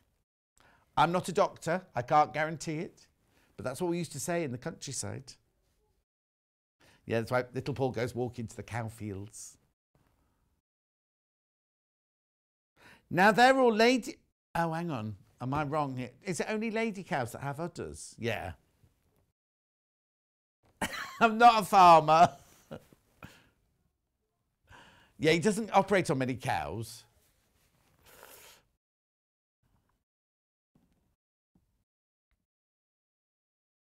So they're nearly all girls then. But they've got, lady cows have horns then.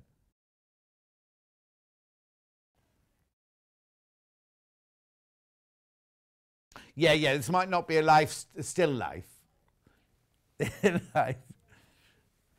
Still life. We're not allowed cows in the field behind us. I don't know, and I said it'd be really lovely. And the farm went, you've never obviously lived near a field of cows, the noise they make. Not just the mooing, but at night time when they're all like lumbering. Oh, hang on, I've got suggestions now. Love the chickens, think you'd have to keep it to look at it. Such fun fabric. Not much sleep last night, just got up for breakfast, trying to decide whether to stay in and have breakfast in bed. Such a miserable foggy day here in Durham. Funky chickens are fabulous.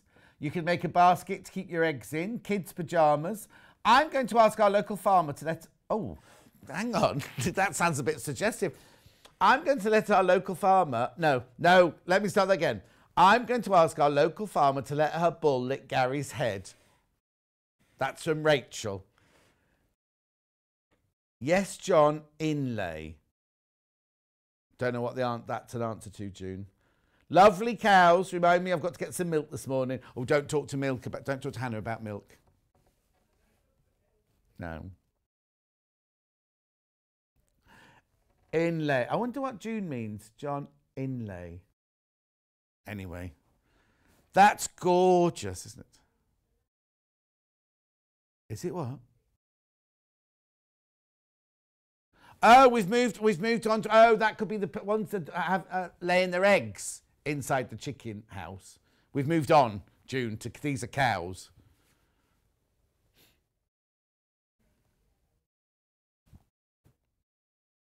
Oh yeah, you could. I mean, you could mix it with all sorts of colours: the red, the green, the yellow, pink, orange. I can actually look at the side for the colours. There's actually 12 different colours in there. Oh, I love these fabrics. They're brilliant. Oh, a technical answer from Debs. Cows with horns depends on the breed. Oh, thanks, Debs. There you go. I think she might be a farmer. During these lockdown periods, my sewing and sewing street have been my salvation, especially the Janice and John show from Daphne. Oh, Daphne, when we're back to normal, you'll need to get out more, my love. Janice is funny, isn't she? She's brilliant. Oh, do you know what? We've got to get Janice to make something out of these, haven't we? Well, no, because she'd come out with all sorts of stories about farmyard when she was a young girl in the farmyards and things like that. Yeah, here we go. June says, oppressed. Oh, she said, only lady cows have udders, bulls have something else. Yeah. We're not going to say that on air, Hannah, though, are we? Oh, right, move on. We'll go to pigs now. We went on holiday years ago when I was little. We went on holiday to a pig farm for some reason. Don't ask me why. Well, we were staying on the seaside, but we stayed in the farm. But it happened to be a pig farm. That was all. I don't really remember that much about it. Remember it raining a lot. Right. Oh, Elizabeth. She says, morning, lovelies. Going to make storage cubes with my farm fabric. Oh, good idea. Making for crafts later in the year, but am I being too craft fairs, do you mean? Later in the year, but am I being too optimistic? Oh, no, we've got to be optimistic. We've got to be optimistic. There will be craft fairs. You've got to what? No, she's kept that one quiet, hasn't she? Hannah's having a sofa bed delivered tomorrow for her spare room so she can have people to stay. What was wrong with the bed?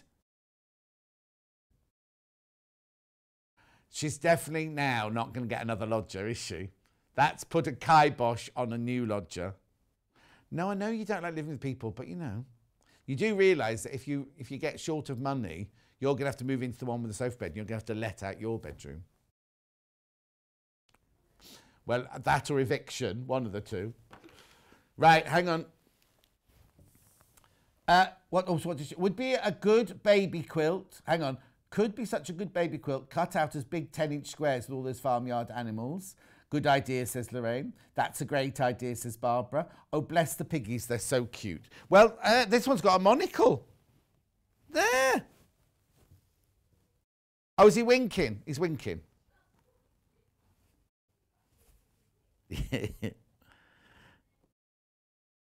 Oh, well, there's a surprise.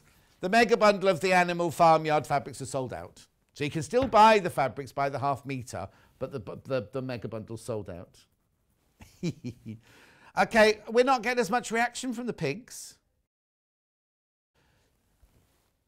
These would make brilliant oven gloves or mitts. Oh. I was going to say, when you put... I don't eat meat, you see, so... Hannah's a bit worried that you're going to use oven gloves with pigs on and bring out the pork joint. Oh, morning, John, Hannah and Emma. I'm going to have visions of Gary's head sticking through a farm fence with a cow licking his head all day. Cheryl. Derek says, I remember taking pupils to France on an exchange trip where we all stayed with families. I ended up staying on a very aromatic pig farm. Ooh. The pigs look drunk, apparently. They're just happy. You've forgotten what happiness is about, Hannah. You look happiest when you're drunk. Yeah. So we've not allocated any of these to anybody. That's funny, isn't it? No, I don't mean allocation to you. I meant normally we've gone, that's Paul, that's Hannah.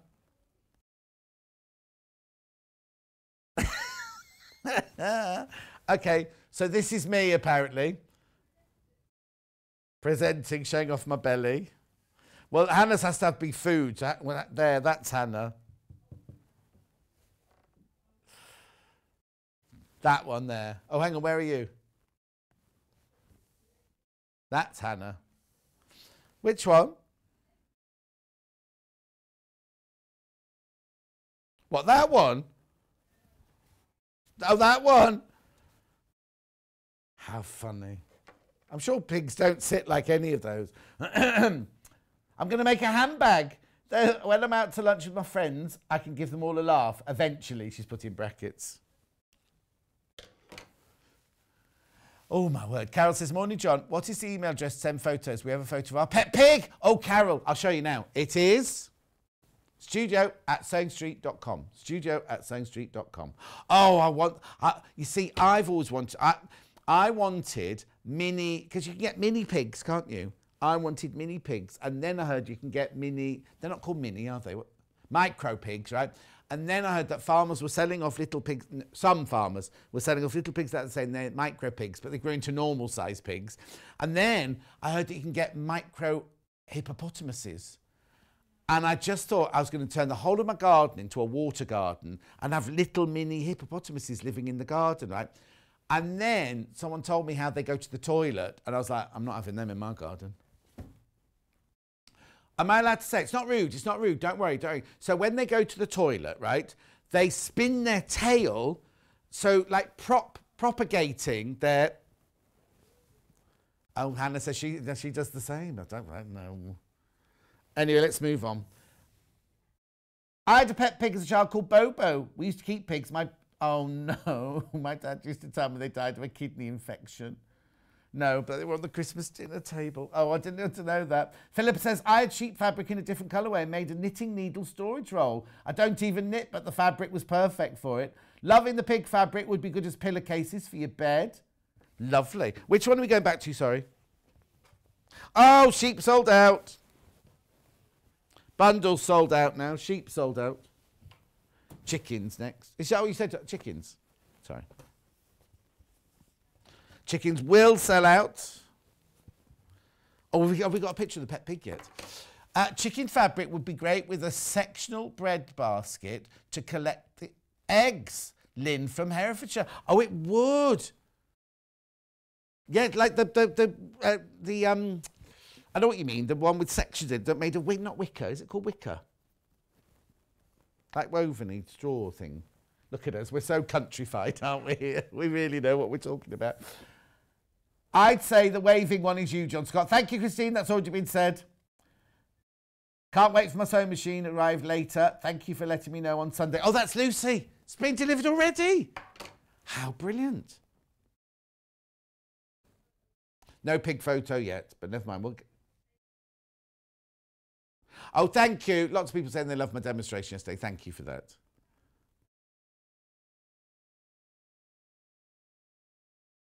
Oh, sorry, I've got more fab. I haven't got it. I haven't got it. Oh, yes, I have, yes, I have, yes, I have, yes, I have, yes. Sorry. My bad, my bad, my bad.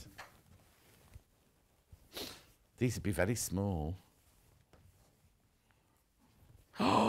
This is not a panel. This is by the ½ metre. This is this is nice. I love it. Bugs and critters. Didn't I choose some of this range for when I did my favourite fabrics? I didn't see this one, that's why. This one's got no name on the selvage. So let's have a look. We've got ladybirds. Ladybirds. Oh, they're all ladybirds. I don't know. Hornet? No, not hornet. What are they called? Dragonfly, thank you. One of those must be a dung beetle, mustn't it?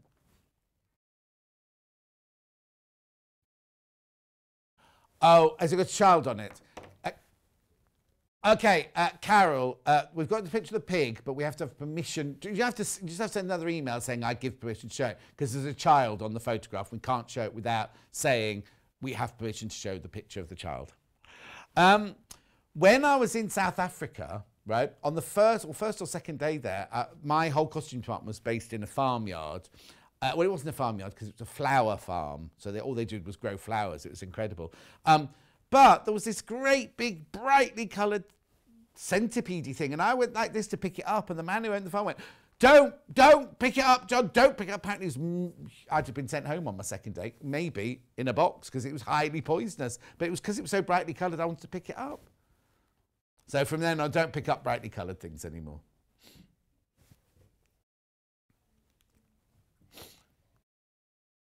Okay, Elaine says, John, you're such a tonic. I haven't laughed so much in ages. Oh, thank you. It's my pleasure. My pleasure. I love this. The background is so jet ink black that the colours are just popping out of it, aren't they?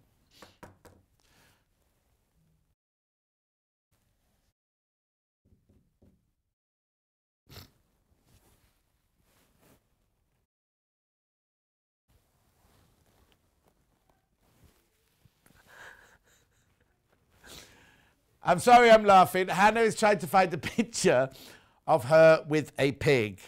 And Emma said, which one's you? Oh, Emma, you're going to fit in so well here. Right, shall we see that lovely picture Carol sent? Is it ready? Photo of my husband's daughter with pet pig. Now, is the pet pig called Carol? Photo of my husband's daughter and pet pig Carol in Spain. Aww. Apparently they're lovely pets. George Clooney had them, didn't he? Yeah, pot-bellied pig. Black pot-bellied pig or something like that. Oh, that's nice. Right, I'm moving on. Yeah, I forgot about these. Bunnies and a snail. The coloured in one. Yeah. Now this looks like... No, ignore me. The colours remind me of... Do you remember right at the beginning of Second Quarter we had that fabric? I can't remember the name of the make now. Anyway, it doesn't matter. It was made of these colours. Wasn't it? It was all these colours. So we got the dragonfly, the snail, butterfly, 3 rabbits, squirrel. Oh, sorry, Luna. Squirrels. Squirrels. Anyway, look at the fabric, not me. There you go. 100% cotton, 44 inches wide, machine washable. It's pretty, that, isn't it? It's very delicate. The background's got like little... Can you see the background's got like little dots in it? Fabulous. Now I've got... the next fabric is completely... This isn't a bundle, is it, this? No, because they don't go together. Yeah. Oh, that's... Oh, no, it's called Hollies. I was about to say that's called Hotties, but it's called Hollies. Right, this one. No, I like this one. I don't know what it's called. Don't know where it's from. Oh, Enchanted Garden. Scatter. And we put... What's that word? Autumnal? Is that meant to be autumnal? And cream spelt incorrectly. I'm sorry, I'm going to have a word. I'm going to have a word with the person who does the graphics. I think that says abdominal, doesn't it? Anyway, it's beautiful fabric. Ignore that. Ignore that. She's laying the ballet dancers in. First time messaging into Sewing Street. She's laying the ballet dancer. Very wet in Devon. Margaret says, I was feeling very down this morning. Not anymore watching John with the animal fabrics. Oh, Margaret, you're very kind. I just say as I see, Margaret, that's all. Are we going to see the picture of you? Oh, brilliant. We're going to see Hannah and a pig now. Oh, it's brilliant. Oh, you can't see it yet. It's not ready yet. It's not ready yet. There you go. Hannah on a date. Oh, but I love the way he's looking at the picture. Oh, what's that there then? Where was that, Hannah? Oh, it was when she was in Korea, on holiday in Korea. Oh. Oh. Cute, isn't it? I just love the way he's obviously been trained to look cute for the photo. Did you have to pay the pig £1 or something?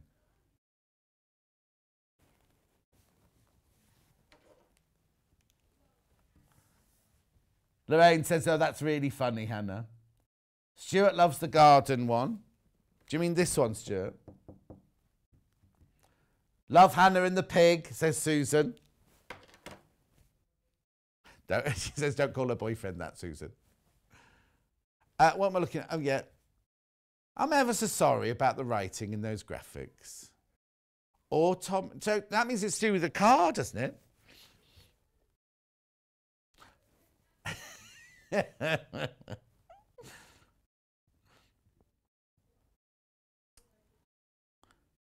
And we could do, what was it we have to do with the hedgehog? Wrestle the hedgehog. That's a knitting term when you make socks. Was it the knitting or the crochet? It was the knitting, wasn't it? Knitting the sock. No. Obviously, no, not real life hedgehogs. We love hedgehogs, but it's a knitting term.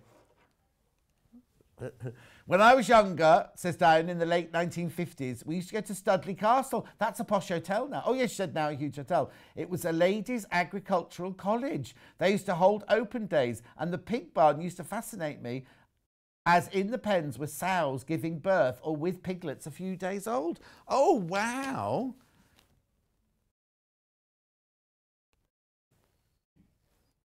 I haven't seen, there mustn't be many pig farms around my way, because in the fields, like in the field behind me, they're only allowed to have sheep. And another field's got goats in it, and another field further down near Dulcie's got cows in it. But I haven't seen any pigs in they're in, they put them in those like half moony things, don't they? Pig fabric here. Emma saw baby pigs the other day. Where were you, Emma? An arboretum in where? Is it near Morton in Marsh, that one? Oh, okay, arboretum, it means where they keep wild eagles and vultures. The one in near Morton in the Marsh, I don't know what it's called, is brilliant. It's absolutely brilliant. It's what? Well, that's a bit sad that you know all the names of the arboretums. Is that your hobby? I've seen piglets being born. They came out like peas from a shell. Oh, thanks, Susan.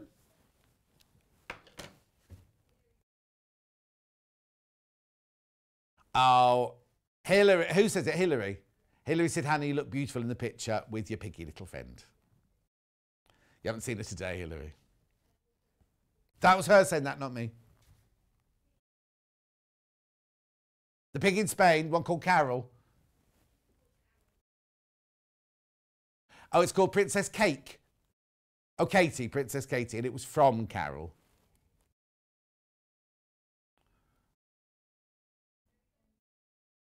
How much? There's only 10 metres of this left. Right, we do better do a roundup. Look, the hour's flown past, isn't it? Right. My parakeet fabric, which seems like decades ago, doesn't it? There we go. Oh, Pam sent in an email. Morning, John. My husband's friend was a keeper of budgies. Rare ones and common ones. Kept them in an aviary at the bottom of his garden. And his surname was Avery. How funny. My nan, you know my nan used to live in Saltney. I was talking about her earlier, wasn't I, about leaving the key in the front door. Well, in the back garden, they were just terraced houses, right?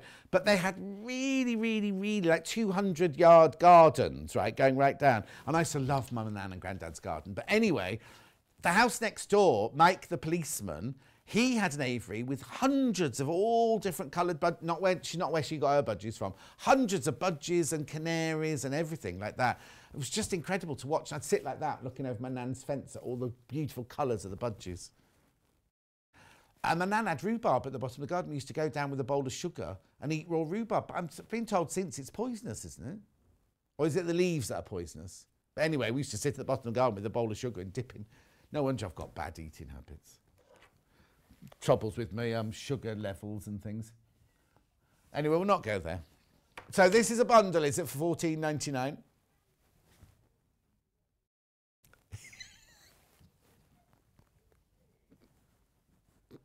As Janice said on Sunday, John, at your age, you have to watch how much sugar you eat. Nice. She's older than me, isn't she? Anyway, the blue.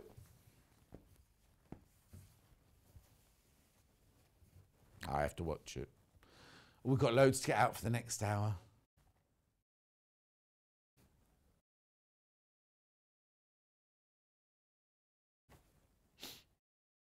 £7.49 for half a metre.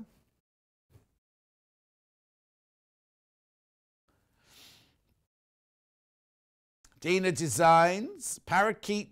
It's not called Parakeet Park, it's called Parakeet Parade on Aqua.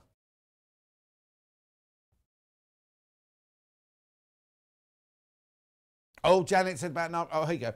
Batsford, that's it. Name the Arboretum in Morton Marsh. Lovely day out and brilliant cafe in normal times.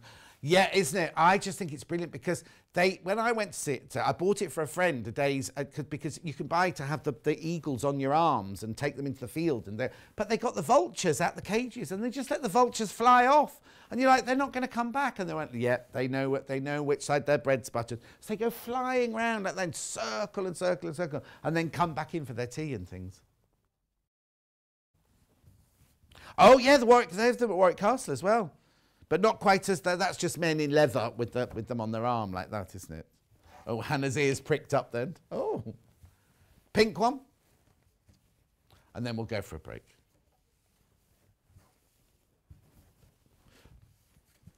I have a pink parakeet called Mr. Pinks. We thought he was a female until he started doing the man dance. Who's that from? Eileen. Eileen, what's the man? I don't know if I want to ask that. If you message in and tell, we might not put it up on the screen because it might be rude.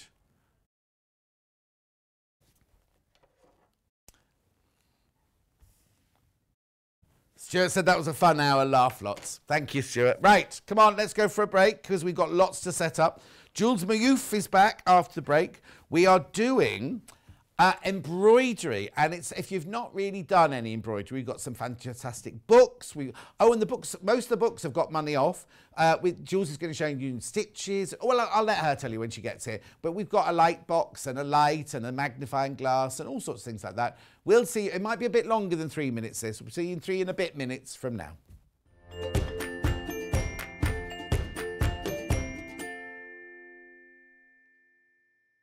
If you'd like to get in touch with us during our live show and send in any messages or any questions, then you can do it on studio@sewingstreet.com.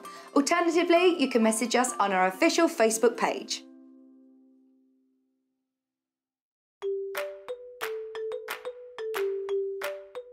Hi, I'm Debbie Shaw from Sewing Street, and these are my 5 top tips for successful sewing. So, number 1, always use a good quality thread. A good quality thread will keep your seams stronger and also help to prevent lint building up inside your sewing machine. Tip number 2, if your project isn't going quite according to plan, put it down, walk away from it, come back again the next day and you'll probably find that things don't seem half as bad as they did. My tip number 3, never throw away your sewing machine manual, always keep it to hand because you're going to find hints and tips, techniques and troubleshooting in that manual. You'll miss it if you lose it. My tip number 4 is to read your pattern instructions before you even cut out your fabric. Different manufacturers of patterns will give you different instructions, different ways of constructing your garments and different seam allowances. So to have a successful garment, you need to follow the instructions precisely. And then tip number 5 is don't give up. Every professional sewer sewed their first seam. Every professional quilter quilted their first quilt.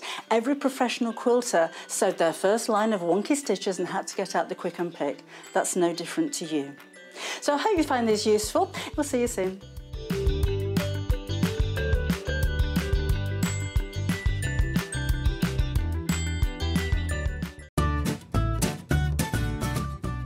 Hello Sewing Street fans, let me introduce myself. My name is Clive, I live in Kenilworth in Warwickshire. I currently run a business in Kenilworth and that's doing alterations on people's clothing. So I really enjoy kind of providing that service for the local community. My sewing journey first began when my grandmother gave me a hand crank sewing machine, and from there I was fascinated about how things were put together, to the point where I used to make clothing for my favourite toys out of toilet tissue. I've also kind of studied fashion design at Epsom University in Surrey, so I've kind of gained knowledge along the way of different aspects of sewing, like pattern cutting. So yeah, that's a little bit about my sewing journey. My number one sewing tip is don't give up. Sometimes you'll get frustrated and you're angry with yourself, but really just put it to one side and take half an hour, go and have a cup of tea and a biscuit, and then come back to it, and then you'll kind of like have a fresh mind to start again. The positive happiness that comes from that is just amazing. So please don't give up, keep on sewing. My claim to fame? Well, if you've been watching, you've probably heard my name mentioned on Sewing Street several times. My husband is Mark Francis from the Sewing Bee, the Great British Sewing Bee. So that's number one claim to fame. My second claim to fame is I had Adele, the beautiful, beautiful tones of Adele, singing for me when I was a barman back in the day. It was just amazing to have her sing to me at my bar. So yeah, and also I've met Prince Harry at a VIP party. Stay tuned on Sewing Street and you'll see me very soon. I hope it all goes well, fingers crossed.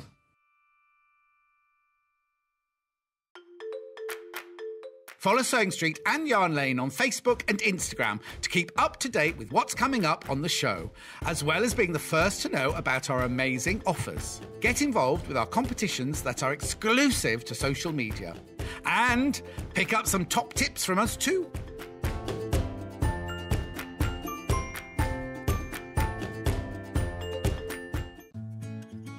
While we're having to spend more time at home again, we're here to keep you busy and entertained. Sewing Street will be live every day from 8 AM, bringing you plenty of demonstrations with our experts in dressmaking, quilting, bag making, toy making, needle felting, embroidery, and so much more. Our community of fellow sewists on the Sewing Street fans Facebook group are there to chat to you about whatever you're making, sharing photos and advice. Check out the Sewing Street Facebook and Instagram pages for fun competitions and offers.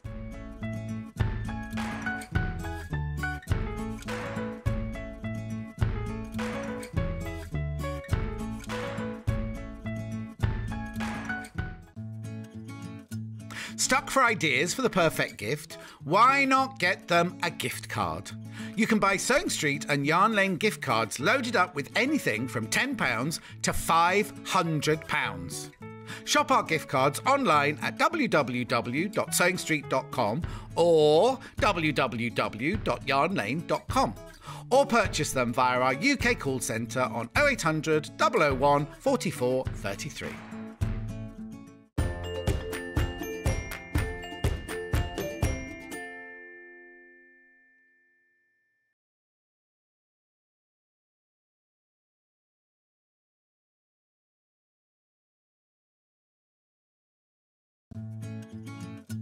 Stuck for ideas for the perfect gift? Why not get them a gift card? You can buy Sewing Street and Yarn Lane gift cards loaded up with anything from £10 to £500. Shop our gift cards online at www.sewingstreet.com or www.yarnlane.com, or purchase them via our UK call centre on 0800 001 44 33. If you'd like to get in touch with us during our live show and send in any messages or any questions, then you can do it on studio@sewingstreet.com. Alternatively, you can message us on our official Facebook page. Follow Sewing Street and Yarn Lane on Facebook and Instagram to keep up to date with what's coming up on the show, as well as being the first to know about our amazing offers. Get involved with our competitions that are exclusive to social media. And pick up some top tips from us too.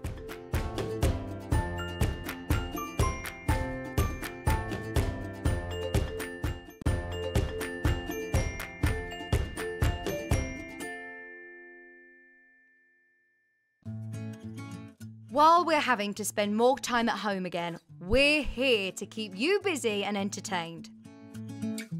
Sewing Street will be live every day from 8 AM, bringing you plenty of demonstrations with our experts in dressmaking, quilting, bag making, toy making, needle felting, embroidery, and so much more. Our community of fellow sewists on the Sewing Street Fans Facebook group are there to chat to you about whatever you're making, sharing photos and advice. Check out the Sewing Street Facebook and Instagram pages for fun competitions and offers.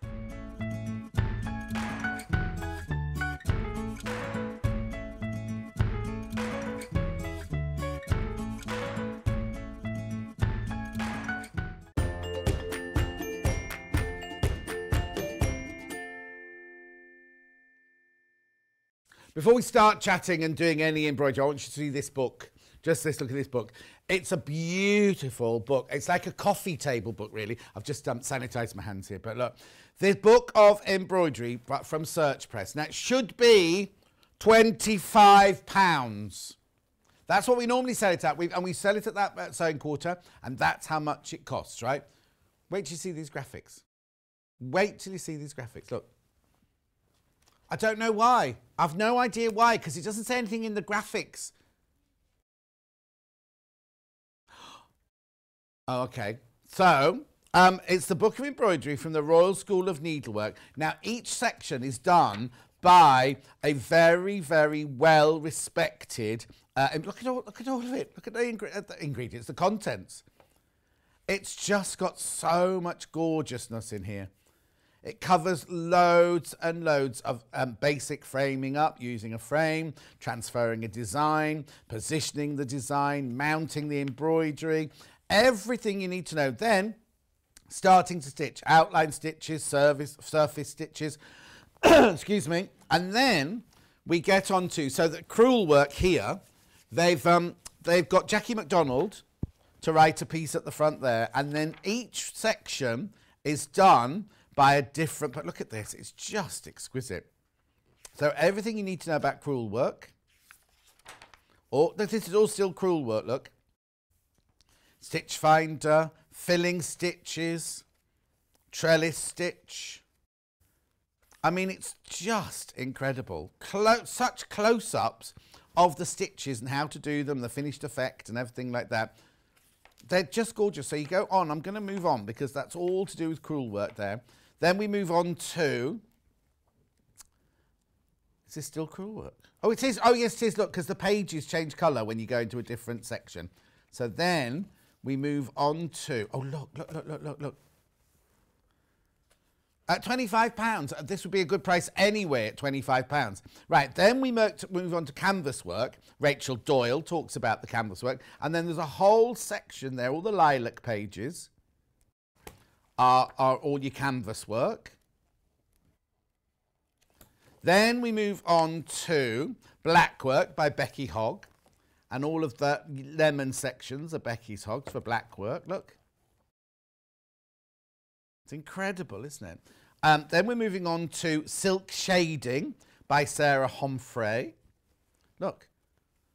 Incredible. I'm looking for Helen McCook's bit because Helen McCook's a friend of mine. Hang on.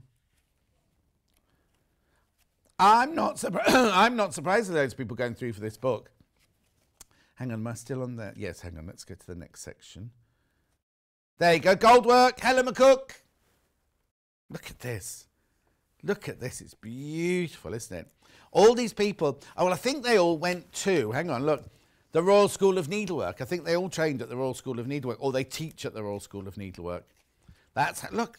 That's Helen McCook's section. I think she's done two sections, Helen, I think she said she'd done in this book. All of that's still gold work there. Then where are we going next? Oh, the work is incredible. Look at that. Right, from this one is Stump Work.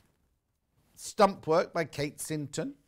And then, I don't want to spend too much time doing this because we've got Jules here. Then we've got White Work by Lizzie Lansbury. Then we go on to Bead Embroidery by Shelley Cox. It's got so much. And even if, say this again. Third the stock has gone already. Third the stock has gone. Beautiful, isn't it? And then I think maybe Helen does a section on mounting. But anyway, beautiful book. I'll show you here. Look, £25. That's how much we've always sold it for. That's how much they say it should be. For some reason today, it's £18.99. If you have it on the coffee table, if you have it in your workroom, wherever you have it, it's just a fabulous book. Okay? Right, I'll move on. Oh, starter bundle. Starter bundle here. Now, unusually the starter bundle doesn't have any needles in it. We will show where your needles are, but you will need a needle. This is your starter bundle. So you get your 8-inch hoop. You get is that half a metre or a fat quarter of calico? You get your embroidery threads, and you get your iron-on interfacing. Sorry, I've done it the wrong way up again, haven't I? There you go. Just look at that while I take a slug of my water. £21.49. Oh, we have a hand sewing needle bundle apparently. Let's have a quick look at that then. Oh, hang on, we're just waiting for that one to come in. Okay, so this is a bundle of all hand sewing needles. Oh, I can't read what they are from here. What's in there then?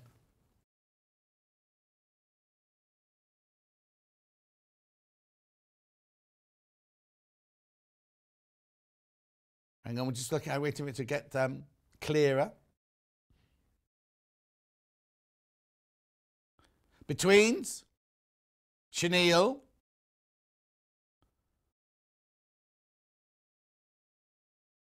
darners, long darners, embroidery, milliner, they're sharps as well, leather, sharps, tapestry, and beading. So you do get some embroidery threads in there, needles in there. And embroidery needles on their own. Sorry about this, they were non-scheduled for the hour, so we can only show them in the picture. Hemline ones these are. They were Millwards, the last one. These are hemline ones. Embroidery and crewel, there you go, £1.99. Okay, so if your starter add some of those to your order. What next? Sorry, Jules, we will get you in a minute. That's all right. Panel, oh yes, now. Oh, it's there behind me. I put it so it was easy to get to, and then my stool must have moved. If you want to do a bit of embroidery, but you think, I just want something to follow, look at these.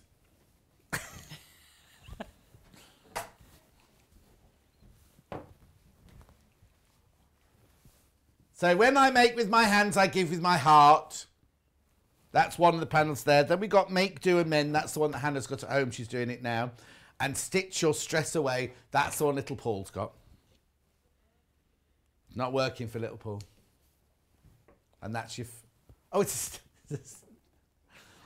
Okay, I thought that was the live one. And I was trying to put mine on top of it, but it was a still. There's what it makes up. That's one of them. But you get the panel for £9.99. No threads or anything, just the panel for £9.99. But the design's already drawn out for you. Okay. Got two books we're using today. Oh, hang on. Yeah, two books we're using today are those two. But we need to do this one as well, because that one comes with thread as well, doesn't it? Right. So these are the two books we're going to show with Jules. Which one first?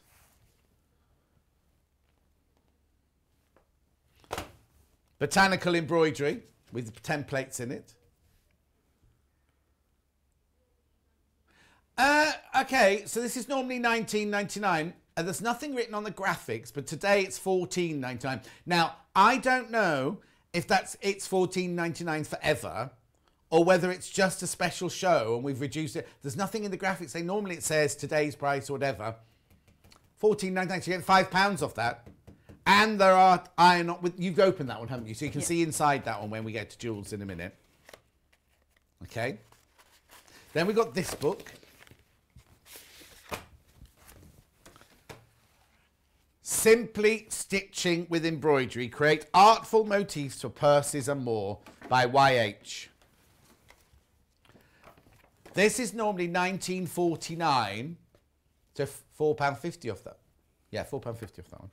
This one's full of... now, these aren't transfers, but these are ones that you can use your lighting box to actually trace them off with. Oh, at the back. Oh, sorry, but they're not iron-on thingies, are they? They're templates at the back there, but you've got lots of templates. Oh, there you go. Oh, nice. Oh, so you don't need to do it from the pages in the book. They're all at the back of the book. Right, okay. If you're watching on the website, for some reason, there's a bundle of those on the website. You don't get the discount, though, so you're better off buying them individually like that to get the discount, because you don't get it if you buy them together. And very quickly, can I show this book? Oh, saving it for later. Say no, save it for later. Carry on, go. Oh, the book's come in, she's putting it in anyway. Right. This one has got 11 inspiring projects plus reusable iron-on transfers. Right now, it's normally, the book on its own normally is how much? £21.99, you say? So you're saving £3 on the book, but they've only put 5 DMC. That we can't guarantee what colour you'll get there at random, but you will get 5 beautiful colours. Gorgeous book, gorgeous book. And I like this because look, it all sits nicely. You can take the book out. See, but it lies flat. You've got your transfers, fleurs. Look at this. This is beautiful. If you love flowers, look. What a brilliant effect. Is that a conker? No. No. It's a seed pod. Nigella Lawson seed pod. That's what it says, isn't it there? I haven't got my glasses on. It could say anything. Hang on. Nigella Damascena. Not Nigella Lawson. Completely different person. Look. I love that. Love that. And all your I won't get them out. All your transfers are in there. Right, shall we get on with some sewing? Is there anything else you want to do on this side, Hannah, before we go over to Jules? Yeah, I'll keep interrupting Jules, and if she uses something, I'll tell you if I've got it for sale or not. So, Jules, what are we doing? So, I thought we'd go and start from basics, really. It's beautiful to aspire to this Royal School of Needlework. Well, fantastic. But obviously, you've got to start somewhere. So if we start with basics, the 2 books that you've got have got a list of basic stitches in there as well. So I thought we'd go through about 5 or 6, depending on how we get on. Yep. And I just want to show you how to set up your hoop and also what you might need to do from the point of view on our starter bundle. We've got the stabiliser on there as well. So if you're working on something fine, like a calico or a linen or something like that, you might find if you don't want to put it into a hoop, you don't have to work embroidery into a hoop. Right. It just makes sure that the material has a little bit more tension to it, so it's easier to pierce it and sew. So I would say if you're a beginner, a hoop is quite useful. But if you decided that you didn't want to work with a hoop, you might want to stabilise your material behind. Do you not stabilise it then if you put it in a hoop? No, you don't need to. Okay. Because obviously the tension is on the hoop, so you don't have to worry too much about that. So you might want an iron-on interfacing. Just a word about iron-on interfacings. Put it on before you decide to transfer any designs on there if you're using a friction pen, otherwise you'll be in trouble. Yeah, exactly. So that comes in your pre-order, in your beginner set, but it's also available on its own on pre-order as well. So if you were going to use a hoop, we've got this one. I think we've got the big one on. Have you got the big one there? We've got the big one. I've got an 8-inch and I've got a... But I have used various sizes. You tend to find that you'll pick different sizes for different things. Obviously, if you've got a small amount, you don't want a big hoop with it. But for my demo, I've listed down some stitches just basically so I don't forget what I was going to say to you. So you pop your calico over your hoop. So right, have you got the 24 centimetre one? Yeah. Yeah. Yeah. So it's the piece that's a continuous piece as opposed to the piece with the screw in it. Mm-hmm. So that's your inner. Pop your material over the top and then loosen off your screw so you've got it moving like that. Place your hoop, the outer over the inner, and just press it down firmly And if you want to tighten the material underneath, just pull out your material and then tighten up your hoop. Right. The one So in the just- bundle is a 20 centimetre. This is a 24 centimetre that Jules is using. So that's setting up your material, and you can see on there you've got a Yeah. little bit of a tension on there. So that's ready for stitching once you've made sure it's firm. Don't pull it too hard, otherwise you can distort your material. Right. So that's ready for stitching now. Right. From the point of view of the needles, we've got all sorts of different needles there. The one with the mixed set that you've got, where you've got the crewel and the embroidery needles, it says from 5 to 10. Yeah. If you're starting out, 5 will be a slightly bigger eye, so a slightly bigger needle. You might want to start off with that as opposed to going for the very fine one. Well, that's the one we showed the still of earlier. There you go, this one, there you go. From the point of view of your floss, so I had a variegated bundle. You've probably got a variegated. I've got a variegated bundle. I quite like using variegated. I think it's quite interesting. But all of the flosses will have 6 strands to them. Right. So looking at that now, it looks as Okay. if there's only one. Okay, yeah, let's go back to you. Yeah, it just looks like a thick thread. Yeah, exactly. But if you actually just manipulate it, you will see that it splits off into... You just need to move your hands across the right for me, Jules, sorry, thank you. It actually manipulates out into 6 separate threads. Okay. Now, depending on what your project is and how big your needle is, you might use a couple of threads, you might use all 6. For what I've done today, I've used 3. Right. And you can obviously double that into 6. So if you put 3 into your needle and then draw your needle down and double Almost your like thread. doing a double thread, like, yeah. So you'll get 6 6, if you yeah. want to. So if you've got a small-eyed needle. And the way to take your thread out, so it'll come wrapped in your bundle like this. If you hold the packaging and just pull out whatever you need, the recommendation is that you do wrist to elbow. I have to say I'm a bit naughty. I do sometimes go a bit longer than that, and sometimes get into trouble as well. Oh. Well, don't they say you've got to do it that length because longer than that it starts knotting? Yes, things? yeah. And then just, as I say, manipulate your threads apart. Hold one and pull it. So I'm holding everything else in my hand there and I'm pulling that out. Just one? Just one. So I have one. Separate them individually. Okay, you don't go 3 and 3 and pull them away. No, like because that. you will knot it Okay. then. And separate out as many as you want and then take the amount that you've got. So if you wanted 2 threads there, that's your 2 threads together, and just run them together. Yeah. So what you'll do then is obviously you'll thread it into one of your needles. There are 2 ways of starting your work, really. Well, 3 actually.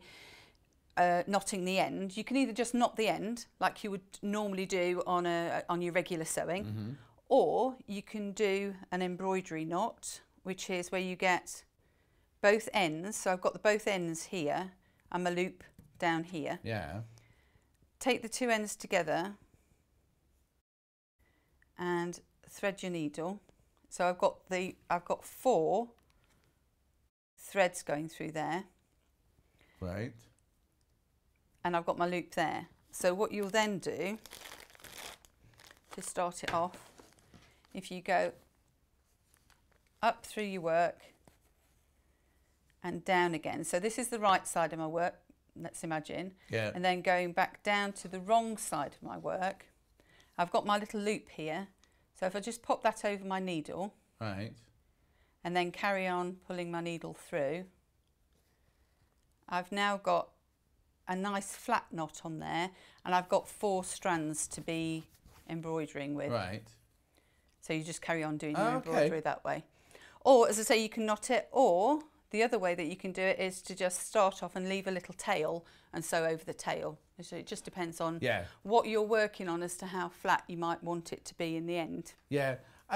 Do some people have a knot but have it miles away, and then they start stitching, and then they chop it off Yes. afterwards once all your stitches are set or something? Yeah. Yeah, you can do, just so that if it's off to the side, then it's not bulky underneath your Exactly. work. Wendy Orlando's watching. Looking forward to seeing what Hello, Jules is going to do. Wendy. Oh, hang on. We're going to block her in a minute. She has a lovely calming manner when she teaches, John. A perfect contrast to you. That's a bit saucy, Wendy. But thank you anyway. Yeah.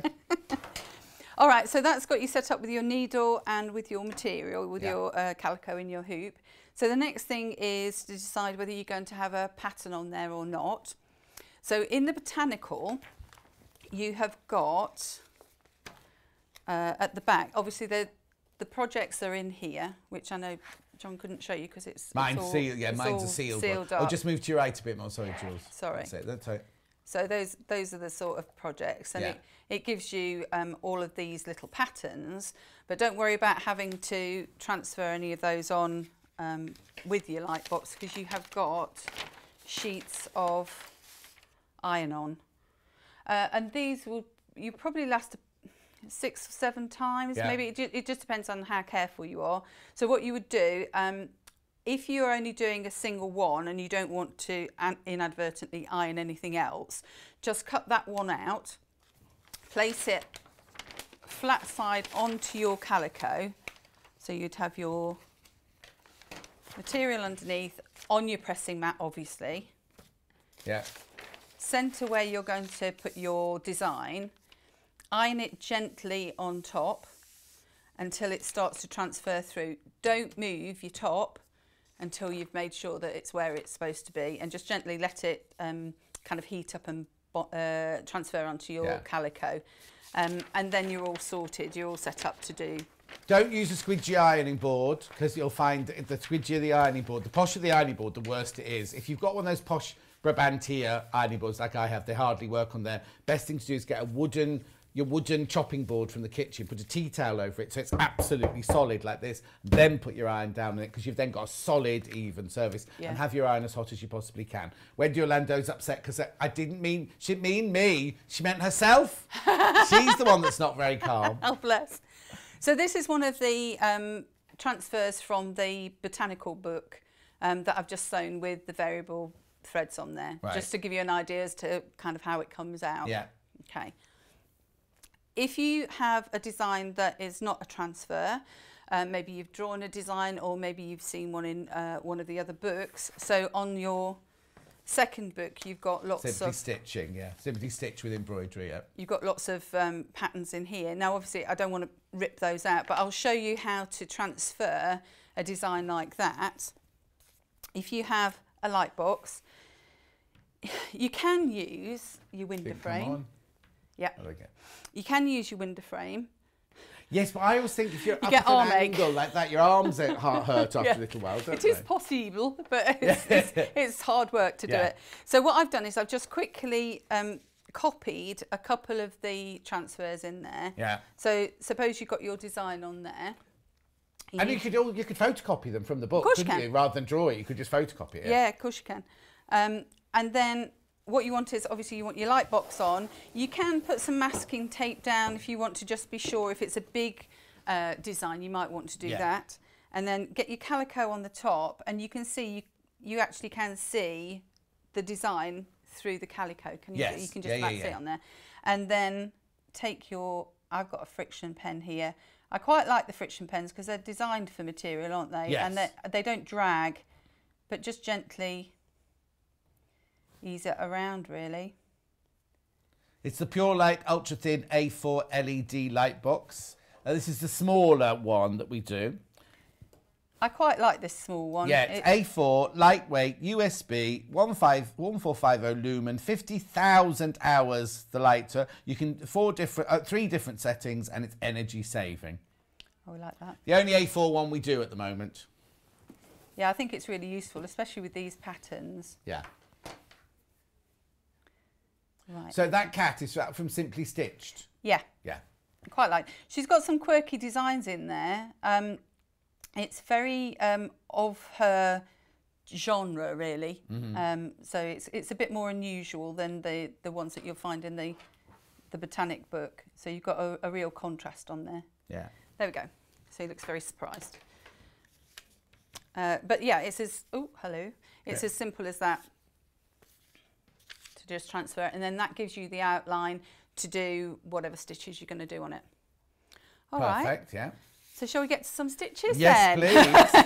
Yes, says John. What have you been doing? No, because we all just take it for granted. We all just go, somebody might never have ever done embroidery before, and we get new viewers every single day. And it might be that we go, oh, you just transfer this, and you're like, how? Yeah. Do you know what I mean? So it's nice that we're able Well, I to was start thinking from if the we were beginning. doing basic, let's Yes, do yeah. basic. No, I think it's a really good idea.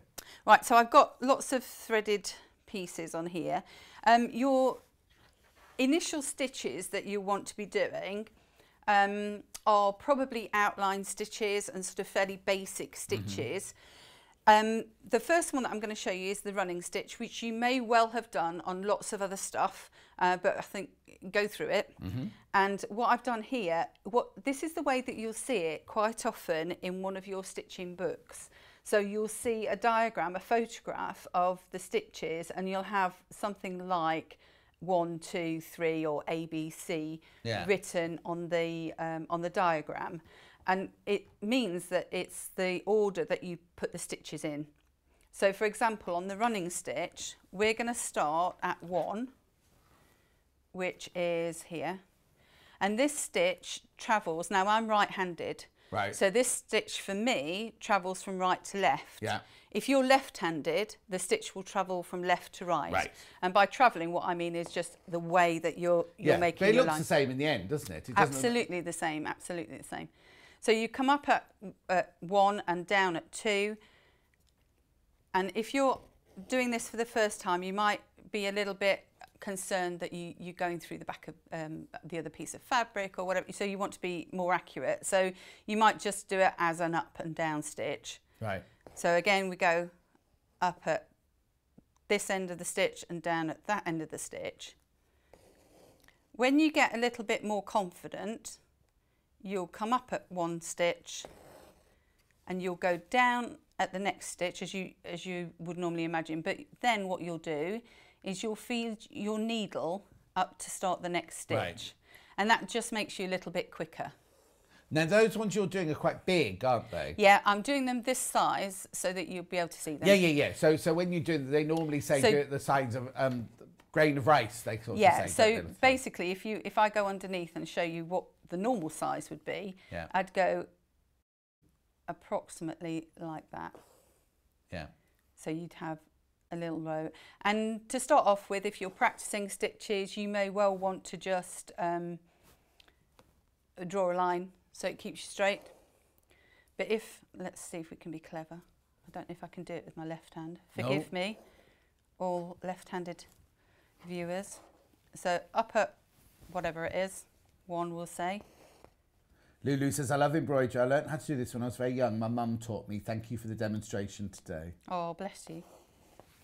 Oh, you know what I want to do? Can we do a shout out to somebody? Yeah, you can do what you like as long as it's not rude. No, it's not going to be rude.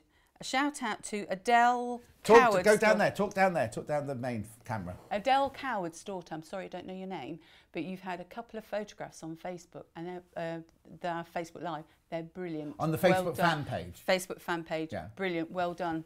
So I know Adele Coward because I see her name all the time. She comes and does... Her daughter's just done some in little hoops. She's doing letters. She's done an R and she's done a W, but well done. Oh, lovely. Really good. Because my friend Vivi, her little daughter, well, say little, she's 14 now, but she's just started designing her own hoops and embroidery. She started off just doing simple embroidery and now she's doing her own little designs and everything. Oh, good for you. Well done, girls.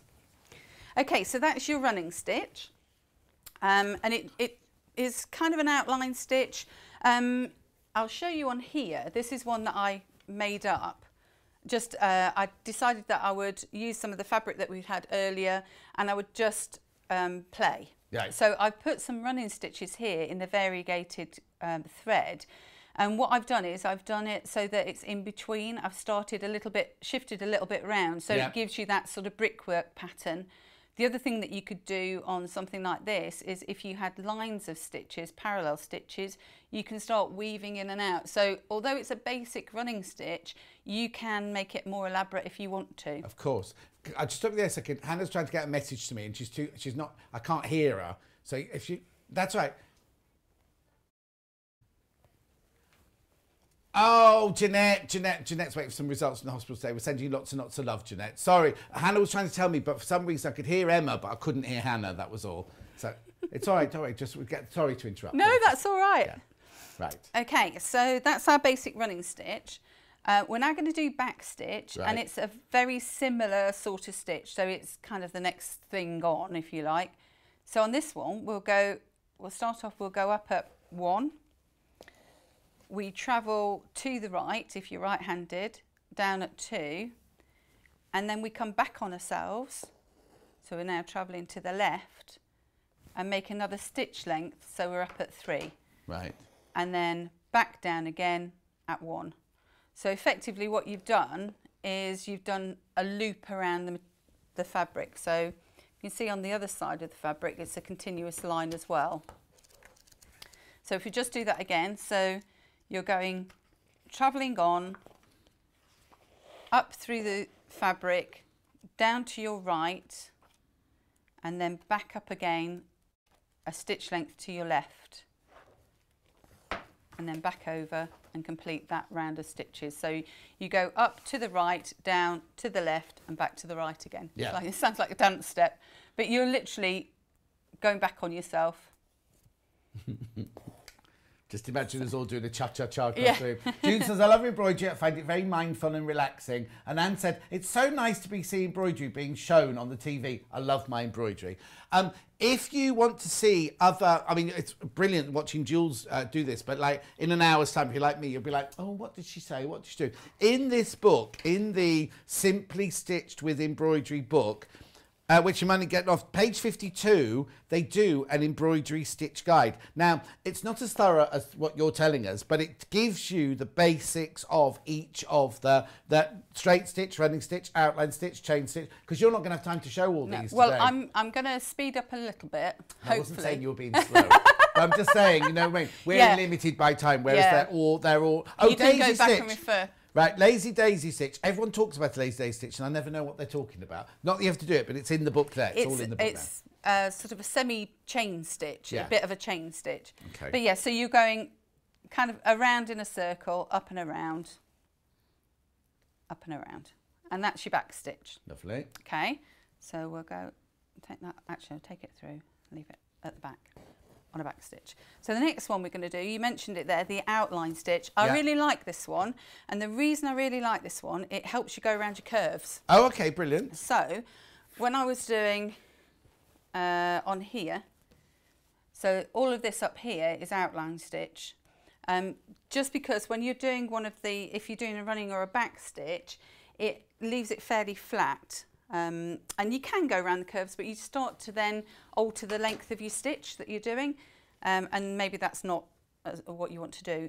So with this stitch, we're travelling, I'm right-handed, as I say, I'm travelling to the right with this one. So we'll go up through the work. I've got a knot on the back to change my colour. I'll be going down as if I'm doing a running stitch, just a single stitch on there. And then I'll come back up halfway along the original stitch. And what you want to do is you want to, as you pull your thread through, have it going upwards, make another stitch length and come halfway along the stitch. So I've gone a full stitch length and back halfway.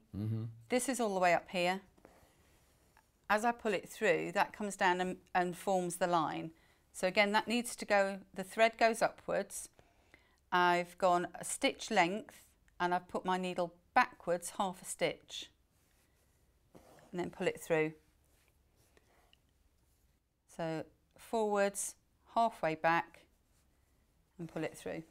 Is it relaxing to do, as relaxing to do as it is to watch it? Because it's very relaxing just to see watching you do it. I quite like to have a little bit of hand stitching of some sort on the go, just because I can't always use my machine. It's too noisy or whatever it might be. Or you might have the telly on or something like that. You can't have your sewing, or listen to the radio even. You can't have your sewing machine going while the radio's on. Exactly. Or homeschooling. I thought your girls were old enough to teach themselves now. Not the little one. She's only 11. Oh, yeah, she's fine. There we go. So that gives you an idea as to what that sort of thing is going to do. So we're going to do it. I'm determined to do all 6. So I'm going to do a chain stitch now. So if we, get onto the line. I made a line. Yeah, made a line, so you missed it. So I'm going to completely miss it. Oh, doesn't matter, does it really? There we are. Okay. Right, so with a chain stitch, start off with a small stitch. So this is your grain of rice. So as you're putting your needle down into the work, gauge a stitch length. So my needle's coming up here, but don't do anything else yet. What you need to do is take this thread that's coming out from your first stitch, pop it underneath your needle, carry on and push your needle through, and then that will form a chain, be nice and flat. Then you take your needle and you put a little stitch in front of that chain, which is the start of your next one. So needle goes up, floss goes round, and then you pull it through. And again, down just in front of that loop, needle goes up, floss goes round. It's almost like a buttonhole stitch, isn't it? Almost, yeah. A lot of these embroidery stitches you can relate to other stitches that you might do for something else. Okay, I've got a question. Is it on the thingy? Question for you. What is the difference between an outline stitch and a stem stitch? So on an outline stitch, you know how I was pushing the floss up to the top? On a stem stitch, you push it down to the bottom. Right. They look very similar. Yeah. They look very similar, but yeah, one goes, so outline goes above, stem stitch goes below. Perfect. Someone's just pointed out, if you buy these two books on the web, right, we have these two books available individually. If you buy them individually, you get the discount. For some reason, the bundle where they've put them together, you don't get the discount. So I'm telling you, don't buy the bundle. I know I shouldn't say this, but I'm saying to you, do not buy the bundle. Buy them separately because you save money on the books. £8. If you buy them both separately, you save over £8. You better see that on the thing. And Alan highly recommends that light box. Right. Oh, message quickly across the bottom. Good morning, lovelies. If I wanted to embroider on fabric for dressmaking, would I need some kind of interfacing on the back? From Antonia. Depends how thick your fabric is. If it's quite a lightweight fabric, then I would, yes, definitely put interfacing on the back. If you can get the fabric inside a hoop without distorting anything else, you wouldn't need to use interfacing. Don't you do the embroidery before you actually cut the panels out? Because when you've cut a dressmaking panel out, you've got all the weird seams and shapes and darts and everything. It might be worthwhile embroidering it and then putting your pattern piece on the fabric so your fabric hasn't been distorted at all, maybe. I don't know, I'm just... no, that would be one way of doing it. Because I know if you bead something, you either bead it when it's all over or you bead the panel and then cut it out, Yeah, it just depends on what you're doing. Yeah, really, I've got two interfacings. There's a very lightweight one and the medium weight one that you know all the time. They're both on pre-order, just beneath us. So that's the lightweight one and that's the medium weight one. Right, sorry, I didn't mean to interrupt. No, that's right. You probably only need the lightweight one. Yes, I would say so, yeah. So with a satin stitch, generally what you're using a satin stitch for is a filler. So if you've got a nice shape like a leaf shape or a heart shape or something like that. And there are two ways to do the satin stitch. So if you, I'm working along the outline. So if you bring your needle up at the top, the traditional way to do a satin stitch is to start on one side, go down to the other side and bring your needle back up on the side you started. So again, you're going around the fabric. So that's one way you could do it. So you just fill in the space. The other way that you can do it, and you might want to do this, this is called a thread saver way. And I think if you're doing a large area, it's easier to do. Also, if you're a little bit heavy-handed with how you pull the floss through, so if you pull it really tight, what happens when you do the traditional way, I'll just show you on here, if I were to pull this really tightly, that's what's going to happen. Right.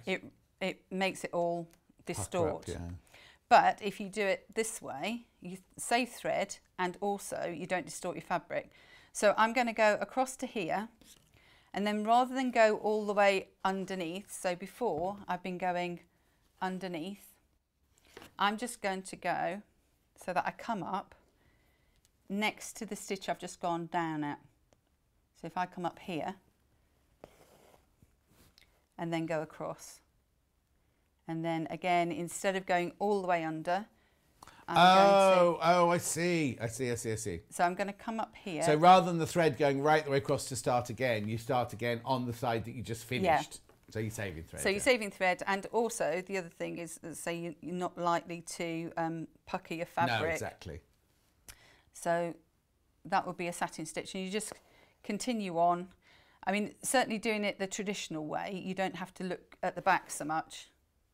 But Yes. you soon get to know, I've got my finger underneath, I've got my finger here underneath. Yeah. So you soon get to know how far apart your fingers are and what you're doing. And how close they are to the end of the needle. Yes. Okay, so that, you're happy with that one? Yeah. So When you, sorry, I'm going to ask a question. When you get to the fattest part of that leaf, can you still do a stitch that long, or would you have to do that in two or three sections? So this is probably about as wide as I'd like to go. Yeah. What you can do, you can fill it. So depending on what effect you want, if you want it to be minimalist and you don't want to see lines, you can do, say you would go up to here and then across from that side to the centre. Yeah, so you you rather than because also if it's if it's behind glass on a wall, it doesn't matter so much. But in everyday life, you're going to catch your fingers or cats, Yes. or somebody's Yeah. going to catch it, aren't Yeah. they? If it's a big stitch. Especially if you're not backing it with anything else. But you can do it that way, or you can do half and half. You can do the long and the short stitches to fill it in. So yeah, there's a few different ways that you can get across a large area. Yeah, or I suppose you could draw a vein up the leaf if you wanted a different colour, Yeah. or a different shade, and then go backwards and forwards from the vein. As Well, there are more elaborate stitches than we've got time for today, but you can do it so that you've got almost like a butterfly kind of stitch going across, so that you're effectively crossing over the previous stitch, and you're sealing that in, and you can't see where one stitch starts and finishes, and it makes it more of a 3D effect. So you can do that as well. You know Adele that you just mentioned? She sent in a picture. Here it is. Oh, hang on. Yes, those are what I've seen. Well done. Hi, Jules and John. Thank you for the shout out to my girls' embroidery. These are the two images. The girls are twins. Oh, okay. Oh, I know. Hang on. I know Adele. Willow and Raven. They'll be delighted you love their work. Love from Adele. I didn't put that Adele with Willow and Raven. Oh, bless. Well done. Yeah, they're good. Gorgeous. Right. And I think she's adept at French knots, so we'll do French knots now. Okay, then. For all of us lot. So with a French knot, the traditional way of doing a French knot is to only do one loop, and to vary the thickness of your thread as to how thick your knot's going to be. Oh, okay. So that's the traditional way of doing it. Obviously, like every tradition, it gets distorted. So some people do 2 or 3 turns of their thread. And what I mean is, so with the French knot, you're going to come up wherever you want the knot to be. Then you're going to hold your thread to one side and go underneath and across. So from you to the outside and around. So you've actually looped around the needle. So that's one turn. Sorry, it's going to get a bit cack-handed because I need to hold this thread quite tight. And then I go back into the work at a slightly different point to where I came out. That's not exactly that, but you'll get the idea. I'll do a closer one in a second. Yeah. And then you just carry on pulling, holding the thread with your thumb until you're almost at the end, and then you just let it go through. Is that to stop it knotting somewhere you don't want to knot? And also going all the way through. So that's a single. I did travel a bit there, sorry. If you were going to do a double thread, a double loop, so again, same thing, hold your thread, go under once, go under twice, come back to almost where you came up, not exactly the same place, otherwise you'll just pull the whole lot through. Yeah. And then hold this bit here, this is the bit that needs to be tight. Pull everything down. And then just gradually let it go. And it's slightly, splitting hairs, but it's slightly thicker than No, I can see the that from original. here. Yeah. The second one's bigger than the first one. Now I've got, what have I got? I've got 3 threads in there. So if you decided that you wanted to do it with 6 threads, then obviously it's going to be bigger Much anyway. bigger, yeah. But yeah, the purists will say you only do one turn and you put more knots on top of each other or use a thicker thread Yeah. to get the effect. So it just But depends as you on say, what you everyone want has different methods. No method is the correct method, as long as you get the finished effect that you want. Yeah, I mean, it's only if you were going to do an exam. And then these are just examples of, so that's a chain stitch going on there. That's, Turn it the other way up for me. oh, sorry. That's right. Yeah. No, I do it all the time. I do it, yeah. And then that's a back stitch gone across Hang itself. on, just right. So start again. So what's what? So these are chain stitches up here. That's an outline stitch actually. Right. That one is just a running stitch, and then a chain back on a chain stitch, and then a back stitch. But you can do all sorts of kind of different. And these are just you playing, aren't they? These aren't a pattern that we've got not today a or pattern, anything. No. just offcuts of, obviously you recognise the fabric from earlier on, Yeah. or replay from earlier on. Oh yes. And it just gives you a bit of an idea what you can do to be playing with your stuff. So now, those hearts? How have you attached those hearts to that? So Just very quickly, we're almost out of time. But so I've used a back stitch on this one. I used the outline stitch on this one. I put material and I've got a backing on there and stuffed it. I did some French knots on this heart, but I've attached it with the outline stitch all the way around because I wanted to see some white because I thought it gave a better contrast. And then just gone around it, and it's a simple wall art really. You can change it up really easily. Gorgeous. A nice way to use up your scraps and also do a bit of hand stitching and make something lovely, like a nice little gift and everything. Yeah. Thank you ever so much. When are you in next? So I'm in on the 1st of February. Oh, it's not actually that far away, is it? No, So I was in my know. diary last night and I was like, hang on, there's something quite wrong here. That's February's a bit close. And it's like, I know. You'll 1st of see February. Brilliant. projects I've got. Oops. Oh, okay. Let's have a bit of time. Thank you very much indeed. Thank anyway. you, everyone. Thank you, John. Right, so what are we going to... Recap the starter bundle. So you get an 8-inch hoop, you get a piece of calico, you get your iron-on interfacing, and you get your Brights embroidery threads. £21.49. Needles on their own, I haven't got those here. Needles on their own, here. Just a few seconds. Here you go. £1.99. It's sizes 5 to 10. There they are. Hand needles. Now they're hemline from sizes 5 to 10. You get 16 needles in there for £1.99. Yeah, I have indeed. Which you like first? Rainbow pastel and rainbow threads. These are the variegators. No mention of variegated in the thing. They're just called rainbow. But you're obviously getting all that. We get a rainbow of colours, but you're also getting, they're all variegated. Every single one is a variegated. £9.99. And then you've got the pastel.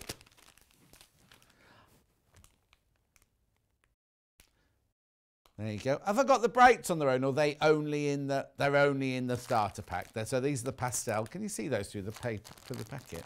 Lots of reflections today. £9.99. Okay.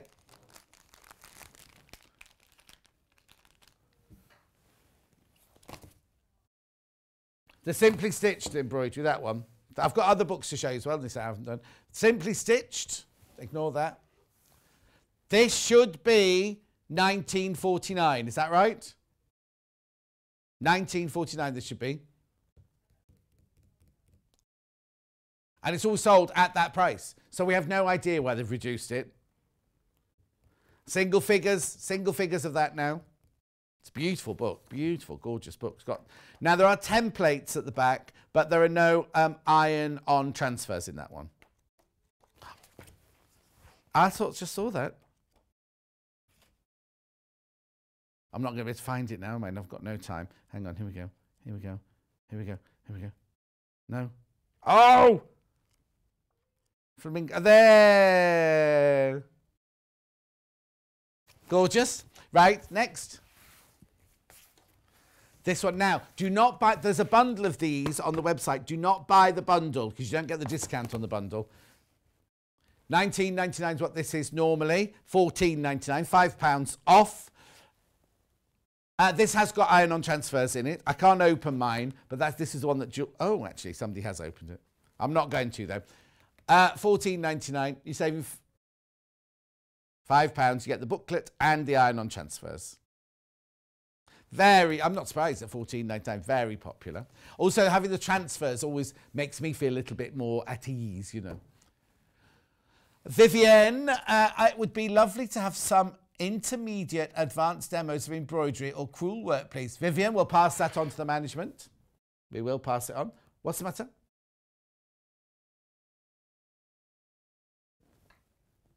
The Q Book of Embroidered Flowers.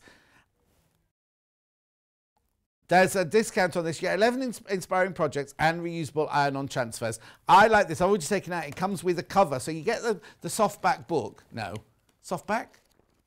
Did you call it a softback book? Softback book. But you've got a hard cover as well, so it slips in there. They're all your transfers in there. We've taken £3 off, but we've also thrown in 5 random. We can't tell you that we're going to get those colours. You get 5 random embroidery skeins.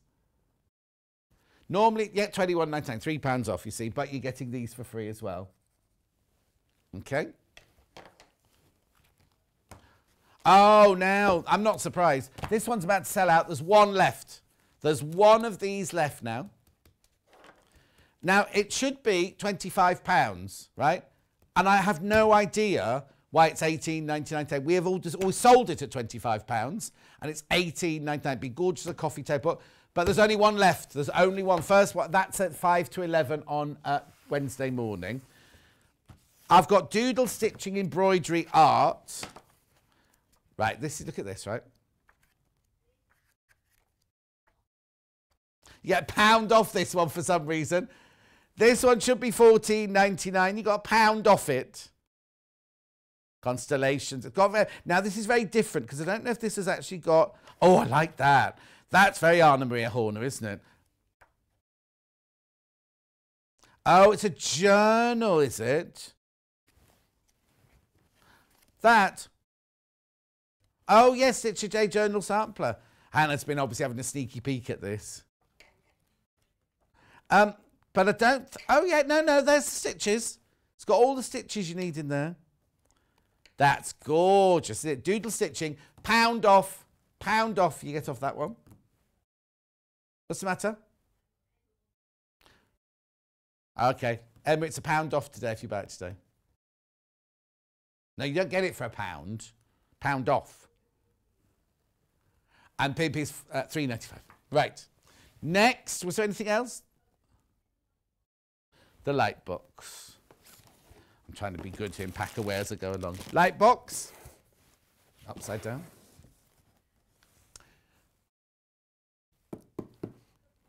The only A4 one we have in stock, £32.99, is Pure Light, this one. Ultra thin A4 LED light box, £32.99.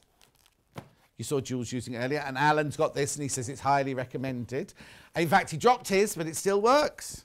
Right, calico by the half metre. Now, we needed this yesterday, and we couldn't find it. It's because it was in today's show. This is pre-washed calico by the half metre. It's something like £2.49. It is £2.49. If you're going to do a bit of the dressmaking or the model, what am I trying to say? Draping on the stand, use calico for that. Use it for embroidery, use it for backs of projects, use it for all sorts of things. It's brilliant, and it always sells this. £2.49 for half a metre. Princess says, that demo was brilliant, so informative. Thank you, Sewing Street, for bringing us this hour. You're more than welcome, my love. Well, we're going for a break now. It's me. Well, the next hour is called Quilting Tools. It's everything. See you in 3.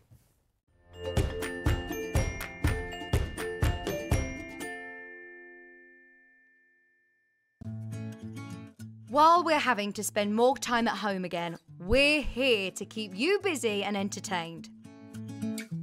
Sewing Street will be live every day from 8 AM, bringing you plenty of demonstrations with our experts in dressmaking, quilting, bag making, toy making, needle felting, embroidery, and so much more. Our community of fellow sewists on the Sewing Street fans Facebook group are there to chat to you about whatever you're making, sharing photos and advice. Check out the Sewing Street Facebook and Instagram pages for fun competitions and offers.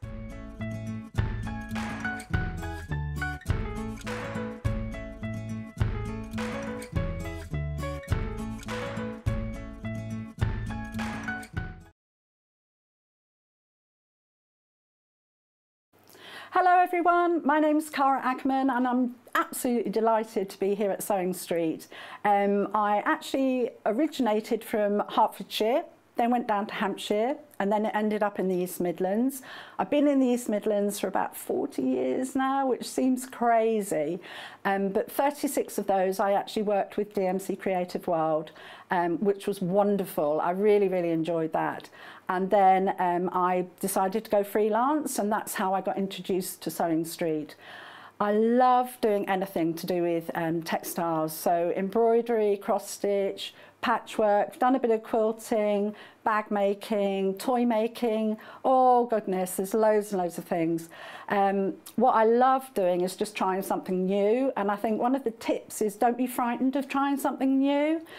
You always learn from it, and you know, don't be scared of making mistakes either. We all learn from the mistakes that we make. Little bit about me that you might not know and that's a bit of a surprise. I once went to the garden party down at Buckingham Palace, the Queen's garden party, for some work that I did with Marie Curie. I was so lucky to go there and just a wonderful time. So I hope to see more of you on Sewing Street and I hope to try lots of new crafts with you. So see you again soon. Bye bye.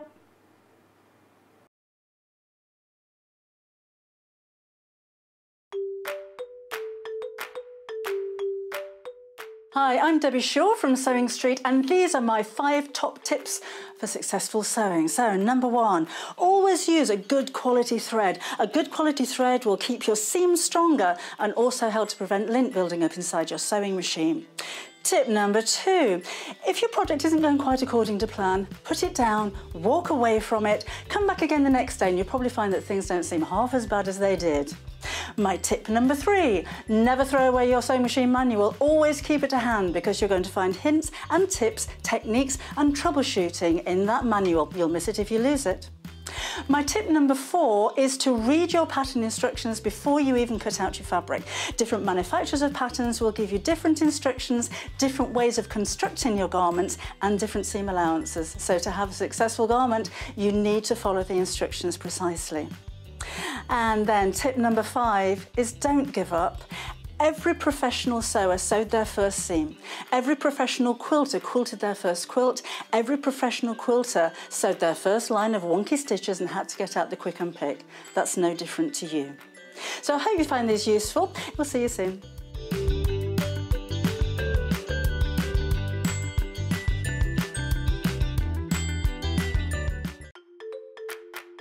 Follow Sewing Street and Yarn Lane on Facebook and Instagram to keep up to date with what's coming up on the show, as well as being the first to know about our amazing offers. Get involved with our competitions that are exclusive to social media.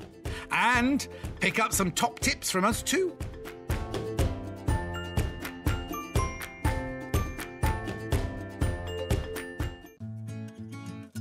Stuck for ideas for the perfect gift? Why not get them a gift card? You can buy Sewing Street and Yarn Lane gift cards loaded up with anything from £10 to £500. Shop our gift cards online at www.sewingstreet.com or www.yarnlane.com, or purchase them via our UK call centre on 0800 001 44 33.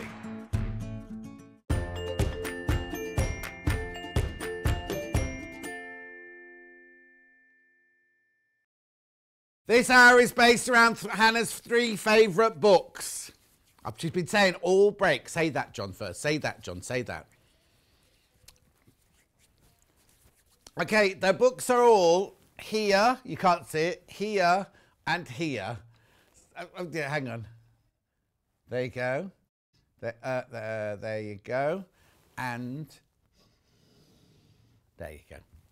So the whole show is based around these 3 books, and the projects in front of the book are apt for those books, kind of. And also, during that last hour with Jules, somehow I managed to snag a nail and I've ripped the top of a nail off. It's really sore, and I've just put sanitizer on it, and it's a little bit tender. Let's go, then.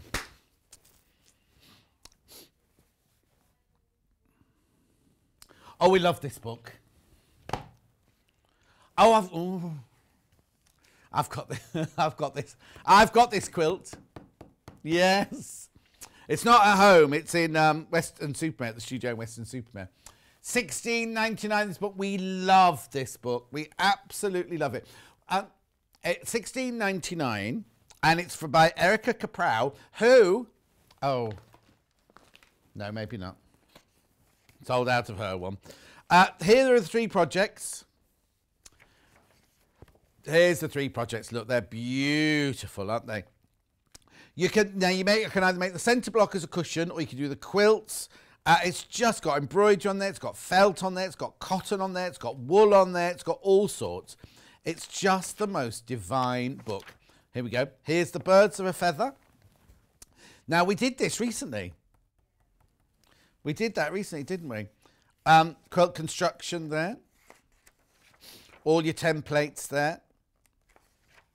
This is the one I've got. It's just beautiful. Absolutely stunning. There's all your templates. House in the Middle. That one's called. There's the lady. Erica Caprow, or Caprov. Then you've got all your templates. Everything you need in there. Wild wool and colourful cotton quilts. Patchwork, applique, houses, flowers, vines and more. 5th of January this was demoed. Majority of the stock went that day. We've got very, very few left now. This is what Emma did from the book. I've just been saying that, the felts, the wools, everything. This one on the front here, the one I've got, it's all made of all the borders are done with cotton, but with felt, applique, and then the houses are made out of felt, and some of the patterns are made, flowers are made there out of felt and everything. It's a beautiful book. Always sells. Yeah, that's clever. So Hannah's based the whole hour around books we've got very little stock of. So if you do want that book, please check out. Please check out. We thought they'd all gone on the day that Emma was in. We just got a few left.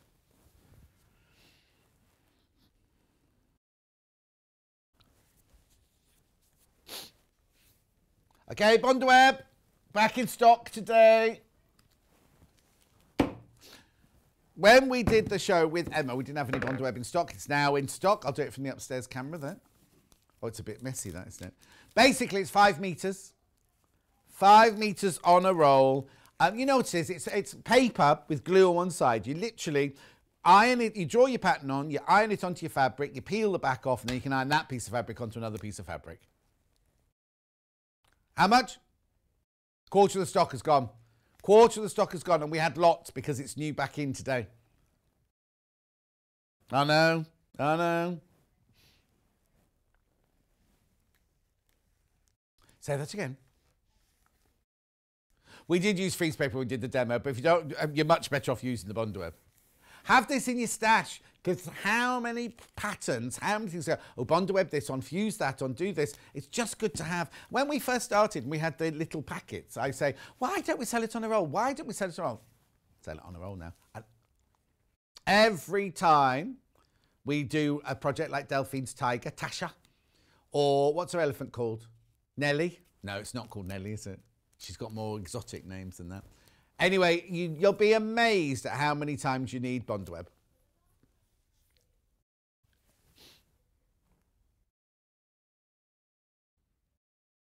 Okay, it sold out before Christmas. We got it back in on the 5th of January. Okay, and I sold out, we sold out the whole stock in one show. And it's about to happen again. Yeah, there's still more next time. Let's tell them. Vaseline or Vaseline. Half the stock's gone at 11:10 on Wednesday morning. Well, no, Hayley makes me. Yes. Every time I say that, when Hayley's producing, she says, tell them the time, say when it is, say when you're saying that.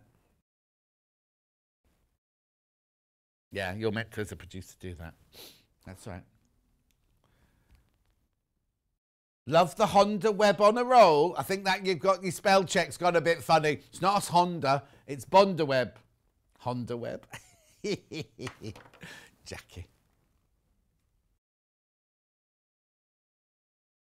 Keep going through for that. I will update you on the stock later. Margaret.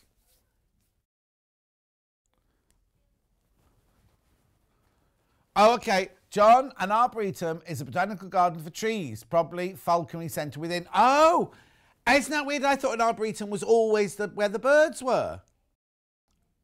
Edwina says, she said, I've got the programme on delay, but maybe a bit too late to say. Oh, there you go. It's an arboretum, a place of trees. My mistake. What you do is when you go to Batsford Arboretum, you go there to see the birds. There's no tree. I mean, there's obviously trees because you're in the woods. I've learned something new every day. Every day's a school day. Thank you, though, for letting me know. Right, moving on. Applique mat.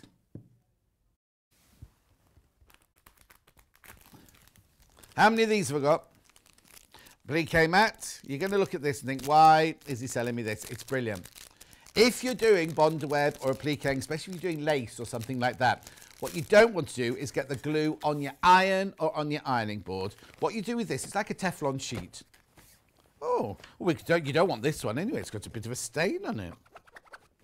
I've just opened it. It was like that. Anyway, look. So if you're ironing, I haven't got an ironing pad. If you're ironing, either put your Bondaweb, say this is Bondawebbing under here, put your Bondaweb underneath and iron on here, then if any glue comes off, it sticks to this. When this cools down, you can peel it off. Or if you're doing lace or something like that, make a sandwich like that, iron it on like that, because sometimes if this is lace, the glue could go downwards onto the ironing board or upwards onto the iron. Please beware that this does get very hot, but it cools down straight afterwards, and if you have got any glue on it, you just kind of pick it off afterwards and it'll be as good as new. Loads of people have got this, and it's $6.99. There is an alternative one you can get that's $15.99, just so you know.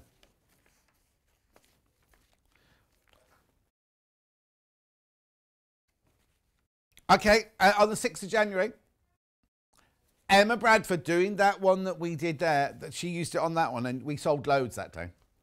6th of January, go and have a look at Emma using it. If you got the book or anything you're going to use applique on, or any of Delphine's projects, I'll let Emma put that one away. Yeah, it's the kind of thing you'd look at and go, what do I need that for? What do I need that for? But it's brilliant, I tell you now. And it's $6.99, much cheaper than a new iron, and much cheaper than a new ironing board cover, isn't it? And also, putting a new ironing board cover on, I'd rather buy a new ironing board. No, I've only ever had to change it once since 9 years, but changing it is a nightmare because it never fits properly, does it? Right. How do you store Bondaweb? Not anywhere that's not hot.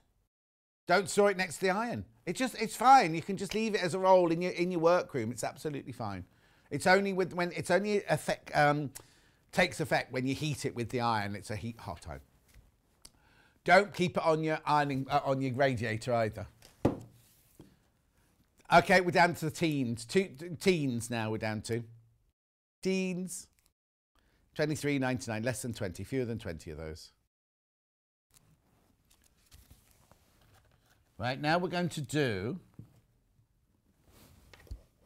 modern rainbow patchwork quilts. Rainbow bundles are a hugely popular. I keep the label wrapped round it, says Jackie. Trudy says, I've got it on a roll in the box, but the first couple of inches always come apart. Is that normal? Stuart says, keep it ideally rolled, which is why I like it on the roll when I buy it. There you go. Lots of people answering you there, Trudy. There you go. Glennis and Arboretum, especially designed garden of different types of trees. I know, I'm wrong. I always thought it was where the birds went like that because the Batsford one is called the Batsford Arboretum. Anyway, modern rainbow patchwork quilts, $12.99.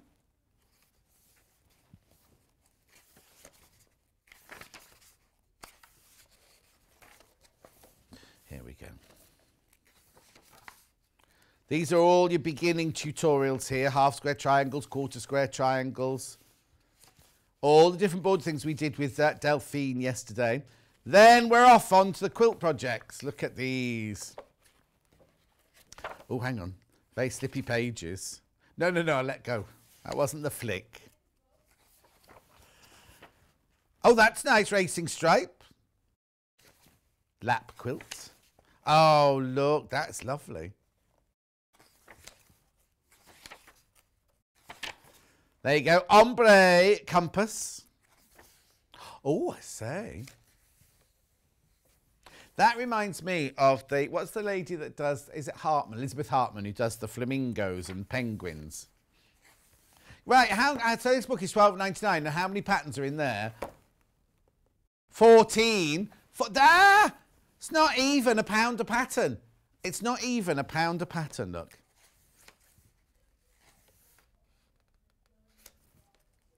Isn't that lovely? Oh, look, and it's just half square triangles. Who was?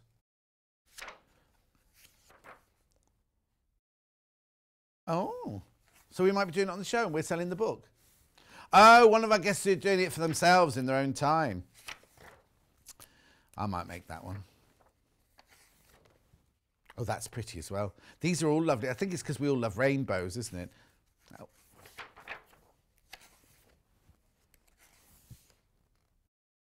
Beautiful. I don't know what Hannah was trying to say then. Churn dash. Log cabin. She was getting overexcited about something. Shaded arrows. This is gorgeous. I love this book. Garden floor cushion. Garden floor cushion, even. Sorry, my emphasis was in the wrong place, wasn't it? No, I said garden. Oh, I don't know what I said now. Neon squares. Neon. Not Meon. That's the shop near me, Meon. Rainbow star purse. Rainbow coasters. Rainbow drawstring bag. There you go. Oh, there's the lady. Paula. That's lovely, Paula. We like your book. Oh, more people in baskets than we have got books. It is a good book. Right, what have you picked to go with the rainbow book then? Calico. I've got nothing rainbow here. Quilting in general.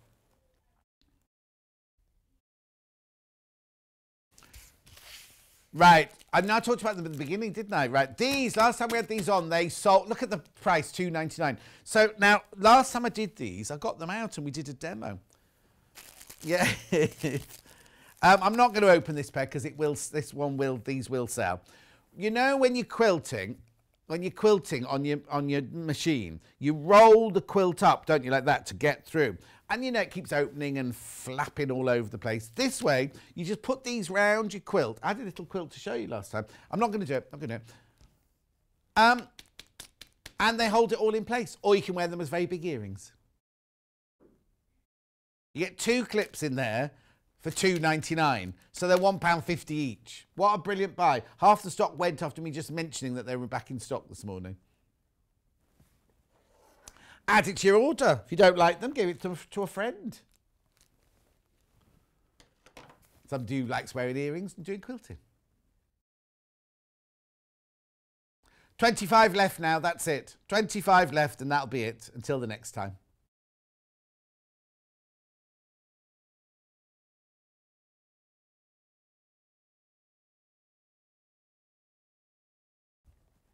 $2.99.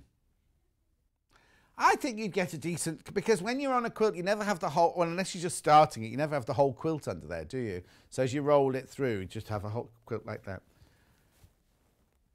$2.99, brilliant price. Put it in your present cupboard. Multi-buy, put them in your present cupboard for your quilting friends. $2.99. And remember, it's Hannah's birthday this year. She's 30 this year. She'll be looking for presents like that. Big hair, big earrings. So her words, not mine. Gorgeous. Keep going through for those though at $2.99. Oh, they're going to sell out. They're about to sell out. Oh no, an arboretum means a tree collection, John. Arbor means tree. Raptor centres are in the... Hang on. Raptor Centre are the places to see birds of prey. It's not called the Batsford Arboretum Ratsford Centre though, is it? Raptor Centre. Anyway, thank you, Janet. Thank you. It's only because I've only been to the one in Morton in the Marsh, and it's just called, and I just presumed Arboretum meant the birds were there. Because they sit in the trees, don't they? The birds sit in the trees. Sold out. Sold out. Love these. Someone's nicked mine. No, I left them on here. And I think Cat tied it up. These are like the little rubber things that in the old days, if you're as old as me, you'll remember the ladies and gentlemen in the bank putting them on their finger to count notes. They just weigh them now, don't they? No. You can either get this colour, which is orange and pink, or blue and yellow in the same packet. Blue and yellow in the same packet. I don't know which ones you'll get. Look. Oh, they're nice. Anyway, the yellow ones are the big ones, the blue ones are the small ones. If you're not if you're not filtering, if you're not counting money and doing quilting, they're very good. I'll tell you what they're good for, is just picking your fabric up and opening your fabric up and things like that. Don't have to lick your fingers then. £2.99 again. Oh, I've never seen the blue and yellow ones.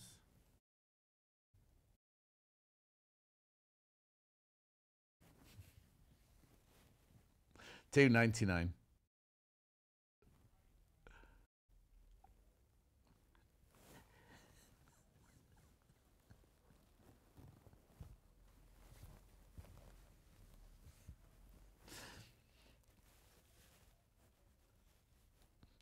Gorgeous, £2.99. Rightio, moving on.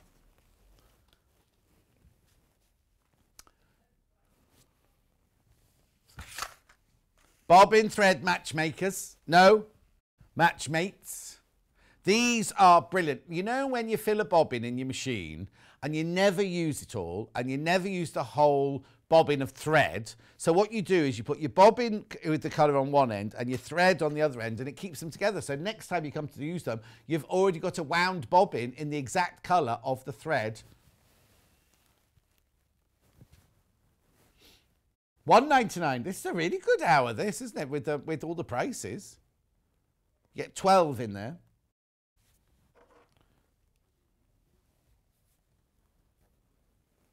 Everything's just come. We've had a delivery, haven't we? That's what's happened. All these things have just come back into stock all at the same time. We've obviously had a big delivery. £1.99 they are. You get 12 of them in there. Da.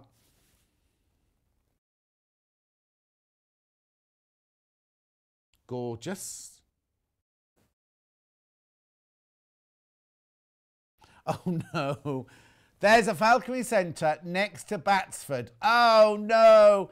You can see some of the birds when you walk round by the deer, which belong to Batsford House. That's where it was then, Joanne. That's where it was. It was Morton in the Marsh. The sign out says Batsford Arbor. Oh, Emma's just caught on now. It's a big sign right high up like that. And I just presumed, because I went in there to see the birds, I presumed about... Anyway, thank you. Enough about arboretums now. I'm bored now. Pardon?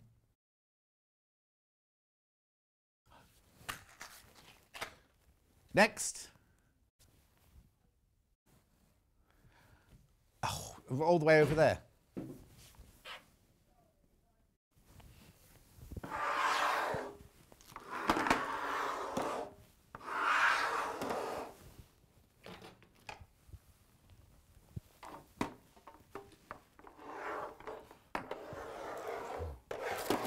Right, some of these are polyester, some of these are cotton, but I will tell you. Now, I cannot tell you which colour tin you're going to get. It's random. So if you buy one, it's just random. The tins are random. Right, so which is first then? Cotton. Cotton, black and white, ending 59. Right, you might not get a pink tin, you might get a yellow tin, or you might get a pale blue tin. But what you'll get is 8 cotton black and white threads. Coats, well, Coats are known for their industrial. It's all the factories used to use Coats, and then they went into doing domestic and things like that. This is cotton, black and white. You get 8 of them, and they've each got 100 meters on. So 400 meters of white, 400 meters of black. Then when you finish the thread, you've got a nice little pin tin.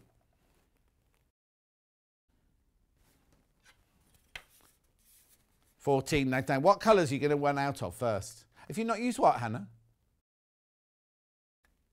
Yeah, I'll ignore that. You might not get the pink tin. You might get the yellow tin. You might get the pale blue tin. You can't choose.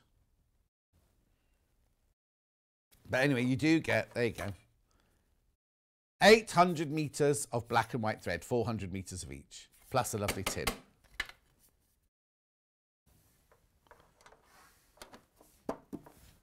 Lovely. Which one's next? Cotton in colours. Yeah, I've got it here. So these are colours that they think you use every day. You've got black and a white in there. You've got a sand, if you're going to do some piecing. You've got a dark grey, a dark red, a dark green, a navy blue, and a chocolate brown. Again, $14.99. They're 100% cotton. 800 metres in total, 100 metres of each colour. And again, I can't guarantee you'll get a pink tin. You might get a yellow one or you might get a blue one. They're all nice. They're all nice. $14.99.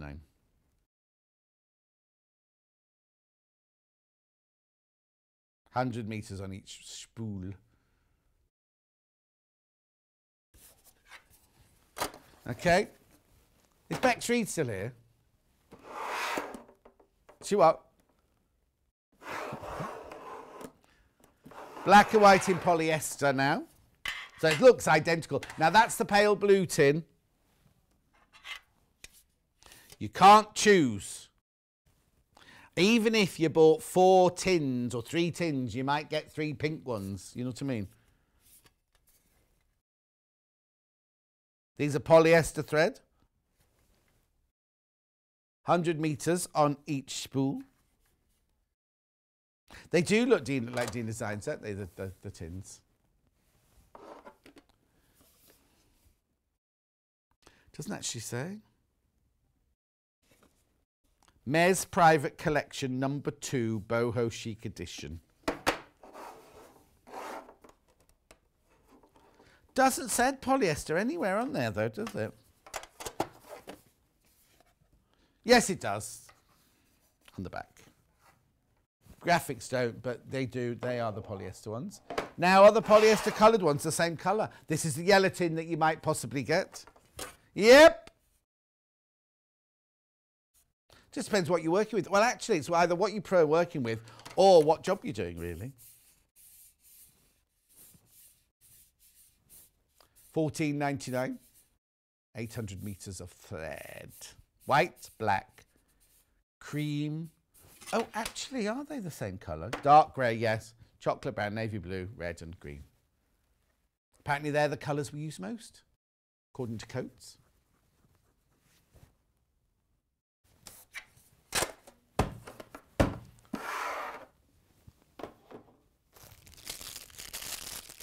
Now these, again, it's come with nothing on the packet. Is it 90? Oh, there you go. I don't need to show you. You don't get the spools or the embroidery thread. That's how they work. Now, they're ideal for, if you've got wires hanging down the back of your telly, they're ideal for holding the wires together. And when we had these last time, there was one missing in the packet, remember? And I said, well, I'll have the other 2. Never took them home. Now I can't find them because I've got errant wires behind my back of my telly. $1.99 these are. I should have put, oh, I placed an order yesterday. I should have put it on there. Didn't know they were back in stock.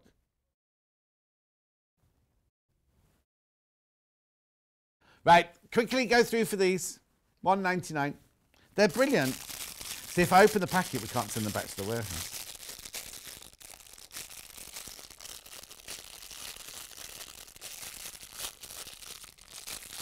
Right. Oh, there we go.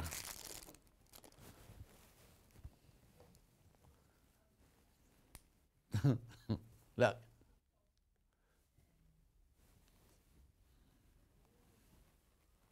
Oh!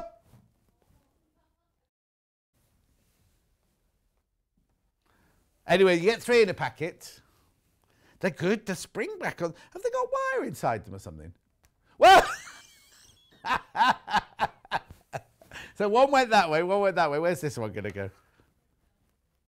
Ready?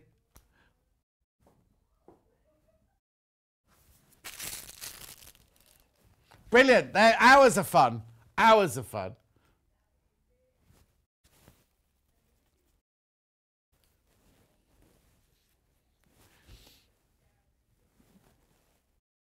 Make sure you go through for those. They're brilliant. Add them to your order. If you've already bought something, add them to your order. Because it's only 1p&p, isn't it, all day long? It's only 1p&p all day long, so you don't need to worry about it. You know, to add it to your order. We don't charge you extra. If you then came in and bought a sewing machine or something like that, it would still only be 1p&p of £3.95 for the whole day. You see, I begrudge, but it's like when you go elsewhere and you buy something for £1.99, you check out, and then they're like, and then you pay £3.95 post packaging, and then you buy something else, and it's gone up to £5.99 the post packaging, or £3.99 again, or whatever. It just makes me angry. Okay, I can't show you those again because they've gone. No, they're not sold out. There's 2 over there, and there's 1 over there. Have you?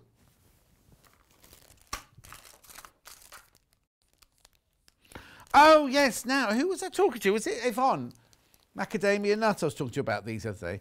These are fork pins, right? They're very, very, very sharp. But you know when you're nesting up 2 seams on a quilt and you put a pin either side of the seam so you know you've got it in the right place? You don't have to with these. Can you see? Hang on, is there a better picture? There's not on the packet. Oh, there's the picture. There's the picture. Can you see that? Oh, you might need to still because it might be a bit shiny. Shiny, happy people. Fine pins. 35 pins you get in there for £8.99, but they are brilliant. Look at oh, you can see it there. Look how they work. And if you know when you're making a quilt sandwich, you don't want to lift it off the table, do you? You can literally push them in like that, and they pin with that, and they're fine enough that when you get to your needle, pull them out, put them in the back in the box and everything. I know it seems like a lot of money, £8.99 for 35 pins, but you get good pins are so worth it. So worth it.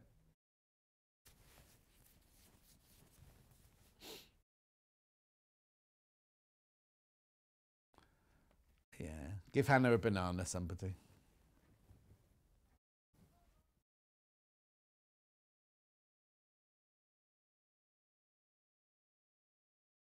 Yeah, you started that day before yesterday. Next. Don't say curved safety pins. Wadding by the ½ metre. Now, this isn't the same as the wadding we had in the first show. Oh, okay. It's 80-20 wadding. The one in the first show was more ribbed than this one. £6.99. Cotton mix wadding, 80-20, light and soft blend. 244 centimetres wide. You buy it by the ½ metre, like you know how you buy fabric. So you know when we normally sell batting, don't we? In like a roll, it says king size, queen size, twin size, right? This. When you've worked out the size of your quilt, this is so wide, you just need to work out exactly, you have to patch it or piece it or anything like that. You can literally get exactly the right size that you need. But with it being 244 centimetres wide, maybe you only need, that's wide enough to put the length of it on, and you only need that much of it, you know what I mean? But you need more than that, but you know what I mean? And it's £6.99 for ½ metre. Oh no? Oh no? Doesn't, I mean, it doesn't look much, does it, on the picture there? Feels lovely, this, lovely and soft.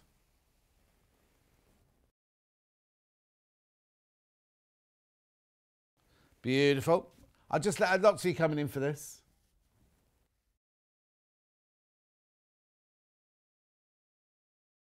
Hours of fun. Love it, says Eileen.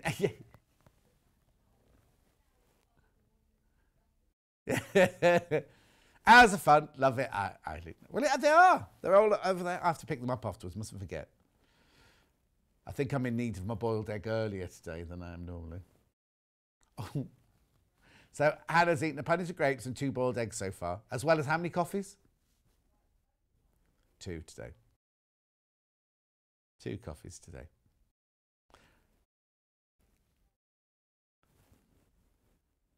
$6.99 for half a metre. Okay. Calico by the half metre.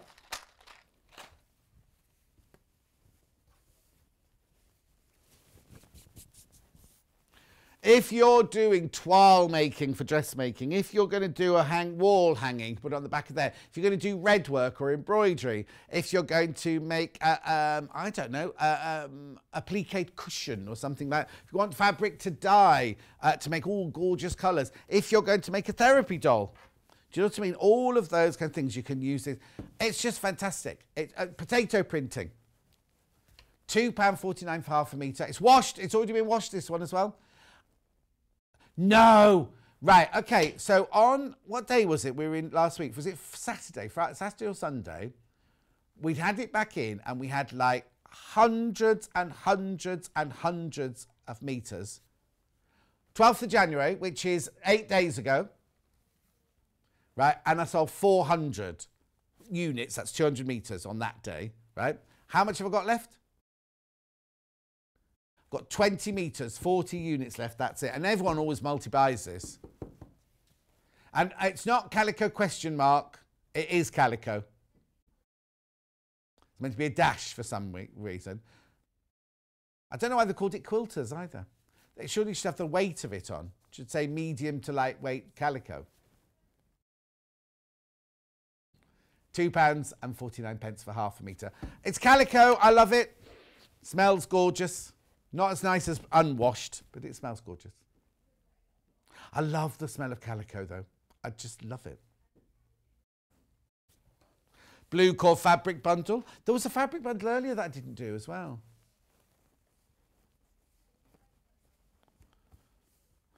Okay, this is to go with the rainbow book. So it's, oh yeah, still over that side. But it's a rainbow in blue. Blue core fabric, half a metre, half a metre, half a metre, half a metre. Beautiful. Now, Hannah will tell me the colours of that I've got in here later.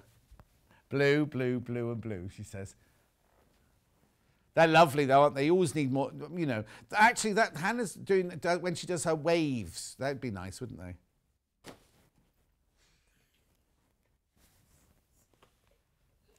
£12.99, the blue core fabric bundle.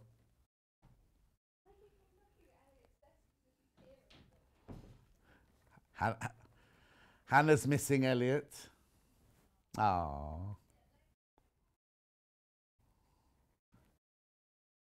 So, oh no, we're not allowed to make each other cups of coffee. No. Yeah. Is Rebecca Reed not in? She could not, could she not switch the kettle on?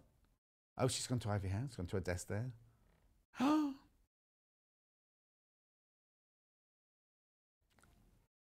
Why?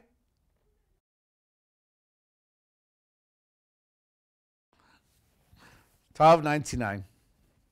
Okay, I've got a grey bundle as well for your rainbow hour. This is a grey rainbow. Oh, what a grey day. Yeah, got bad weather. Oh, now that one's £13.49, that one.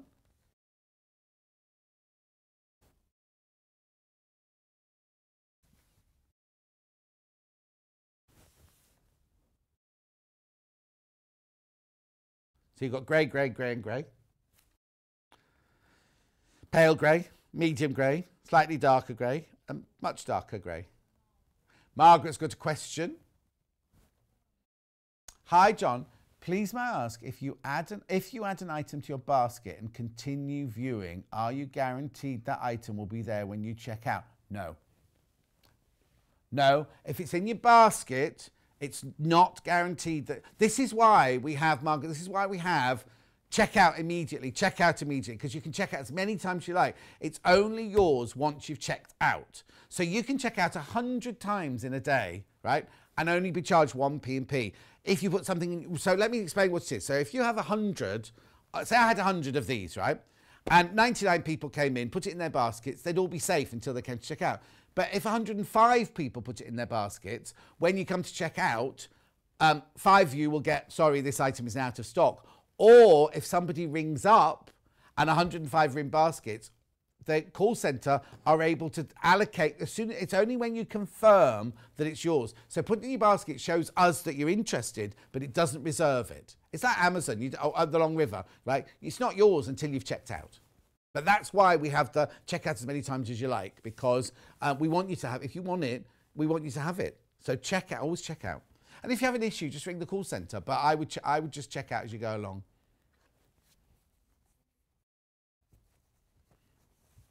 Beautiful. What's the matter?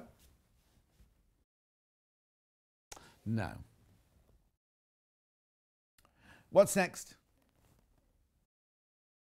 I've done all that side of the table. Oh, no, I haven't.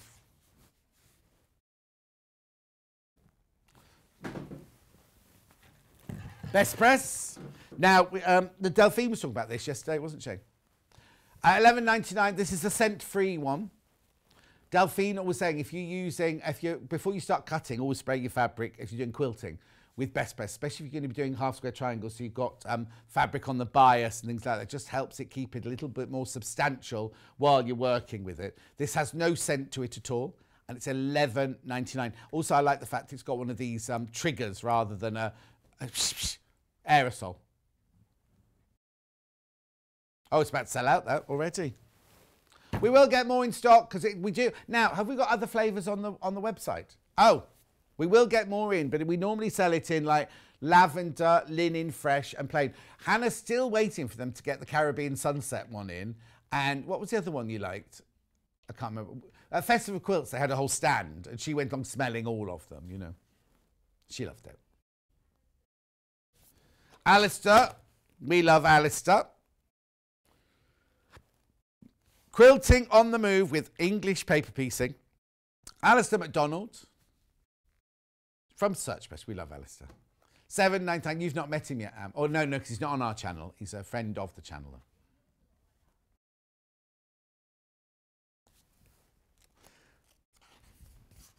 Here we go.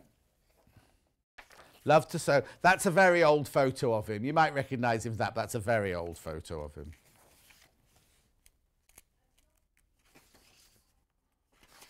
Right, so here we go. So EPP. There you go. Let's try to get started. How to do your EPP. There's your grandma's garden. Look, I talked about that yesterday, didn't I? So let's have a look at this. How to attach bias binding. How to insert a zip. There we go. Hobby bag. There's Alistair's hands.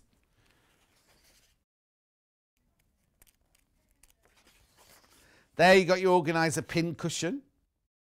So you're saying you don't need papers in some of them, did you say?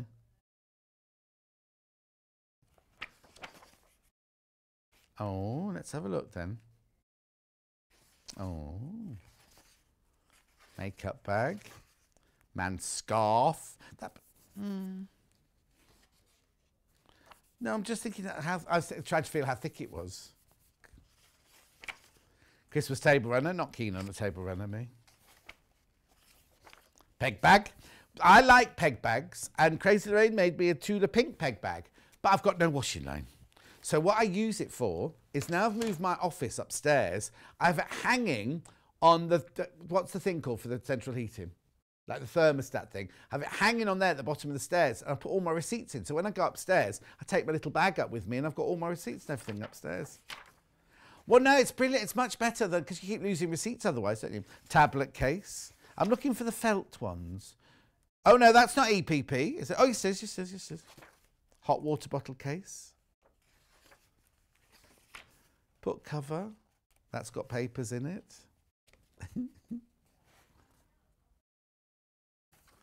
Tote bag.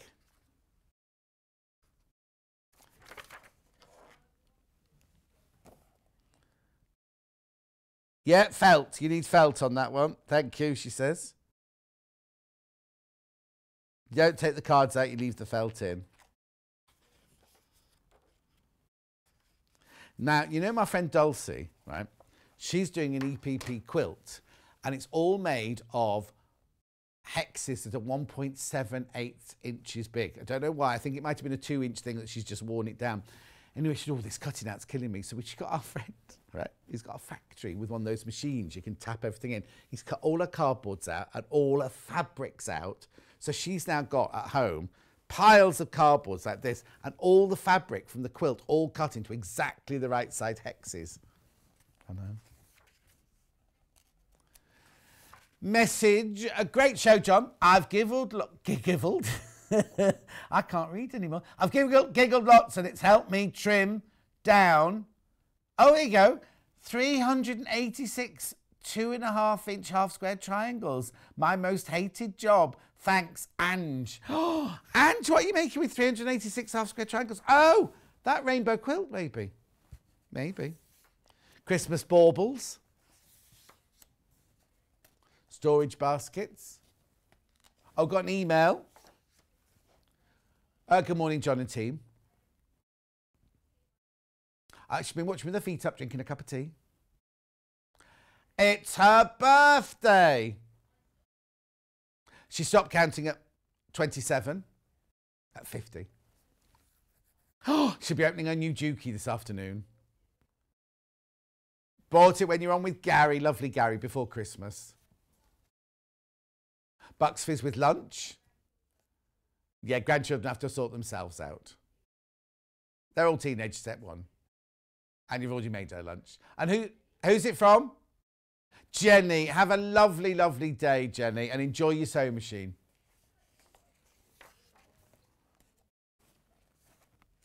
Yeah, what time did you make the young one eat her lunch so you can have Bucks Fizzes? Anyway, there's Alice's book, $7.99. Glue pen is back in stock. Glue pen back in stock. Soline glue pen. These fly out the door whenever we get these in. If you're doing your EPP, these are brilliant. Oh, hang on, hang on. Yes, yes, Jackie, he's the one who did the mask patterns. Jackie wants to make herself a peg bag. You've got pegs, you've got washing out. Oh, you can't put washing out where you live, Jackie. Won't be there when you pop out later. What? Just round the corner to Mike and Julie. $6.99. Where's your washing out? In the front garden? What, so you got enough room for like 2 pairs of pants and a vest? Hannah's garden's that big. $6.99, Soline glue pen. There's nothing better than washing that's been on a line, is there? It's lovely. I might buy one of those whirly gigs. Anyway, $6.99.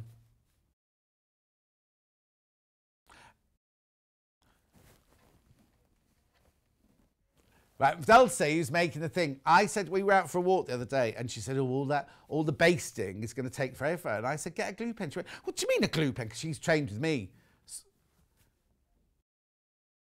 No, she was talking about her talking to me. Well, I don't need a glue pen like that. Anyway, she's got hers. And the refills and everything ready to go. I sent her the link. $6.99, you get the pen, which has got a glue in it, and you get a glue. Please don't worry if you've got yellow, pink or blue glue. It all dries clear. It's all the same strength. There's nothing different about it. You can machine over it. It won't clag up your needle and it will disappear. I've said dry clean and it will disappear. Yeah, don't go to a stationery shop and buy glue in a stick because that does not work. This has been specially developed for fabric. Yeah, Hannah tried using one of those famous sticks and she shouldn't have done. It gets claggy when you put paper together, so goodness knows what it'll be like with this. Wrong. Leslie says, "Hi John, I'm new to Sewing Street. Although I have done 2 orders already, I have a question. Are your lovely shirts handmade?" Leslie from Abingdon. Oh, Abingdon. Now that's where there's a big business park in Abingdon, isn't there? Because I did a fashion show there once, hosted a fashion show there once for a cancer charity, but also ResMed, who make the respirators, they're based there, aren't they? I know the weirdest things, don't I? No, I don't make any of them. They're nearly all from Claudio Lugli shirts, and they do ladies' shirts as well, and there's a link on my Facebook page. Glue pen refills. There you go. These always fine, because Hannah buys these by the bucket load. Well, a house would be full of them if she didn't sit there doing so much EPP.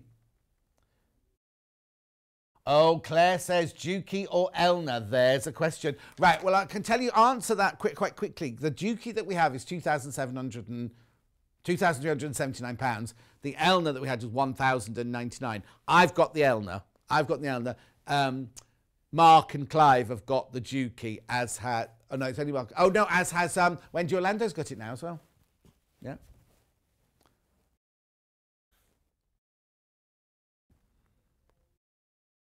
These you refill they're £6.99 as well. Oh, okay, well, that's good value. 1, 2, 3, 4, 5, 6. Do what? One option is oh God! What was that? What was that? Why did it suddenly start talking to me?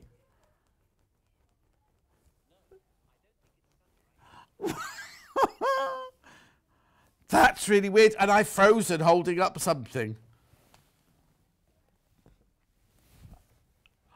Oh, that frightened the life out of me then. Lucky you didn't say anything rude, isn't it? Is that I thought Siri was a lady.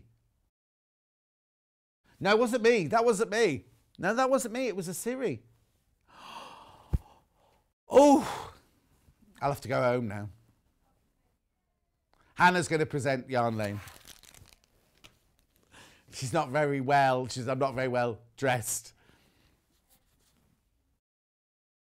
Oh, yes. I've only got one of these, though, today. Right, are you ready to see what's in it? This is the Seams Hand Care Gift Set. Now, I use Seams. I don't know what's in here, but I use the Seams moisturiser and the Seams nail oil and the Seams sanitizer when I'm not here. We have obviously I couldn't use it here because I'd be using it all of it all the, but I've got it. That's the one I carry in my bag all the time. So in here you get a ball of tissue paper. Now these are quilting gloves. They're not the gloves that you put your moisturiser on and go to bed. These are your quilting gloves. You get your hand cream in here. It's gorgeous hand cream. Oh, and look, and you get your sanitizer. So I've got both these. Oh, do you know what? Earlier I needed that when I snagged my nail. I can't use it. Obviously. So you get all of that for $29. And this. I've got this at home. It's a lovely little bag, this. Yeah, I've got... Oh, no, she sent me... I didn't get the quilting gloves, but I've got everything else. And the nail oil. If you can get the nail oil is brilliant as well. Now, that makes you look like you get an extra thing. They've taken the cream, the hand cream out of the box. So it looks like you're getting more there. So you get this.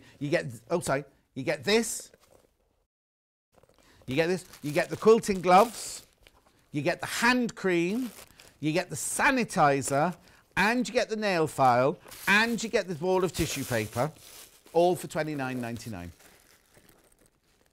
It's lovely. It's lovely stuff, it is.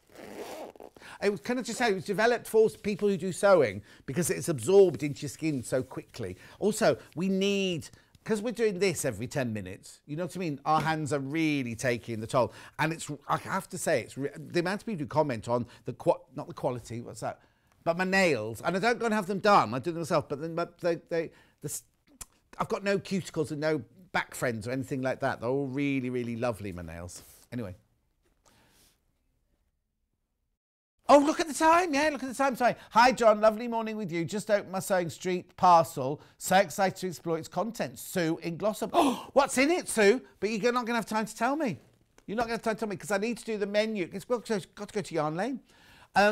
Menu for tomorrow. It's Vicky tomorrow. Vic's tomorrow. She's got Kerry in Living in Loveliness at 8 o'clock. Now, she's got a guest. Oh, she's got 2 guests. She's got 2 guests, that's why. Look, pre-cut Sunday drive quilt with Emma Bradford. That's 9 o'clock. 10 o'clock, she's got Living in Loveliness again.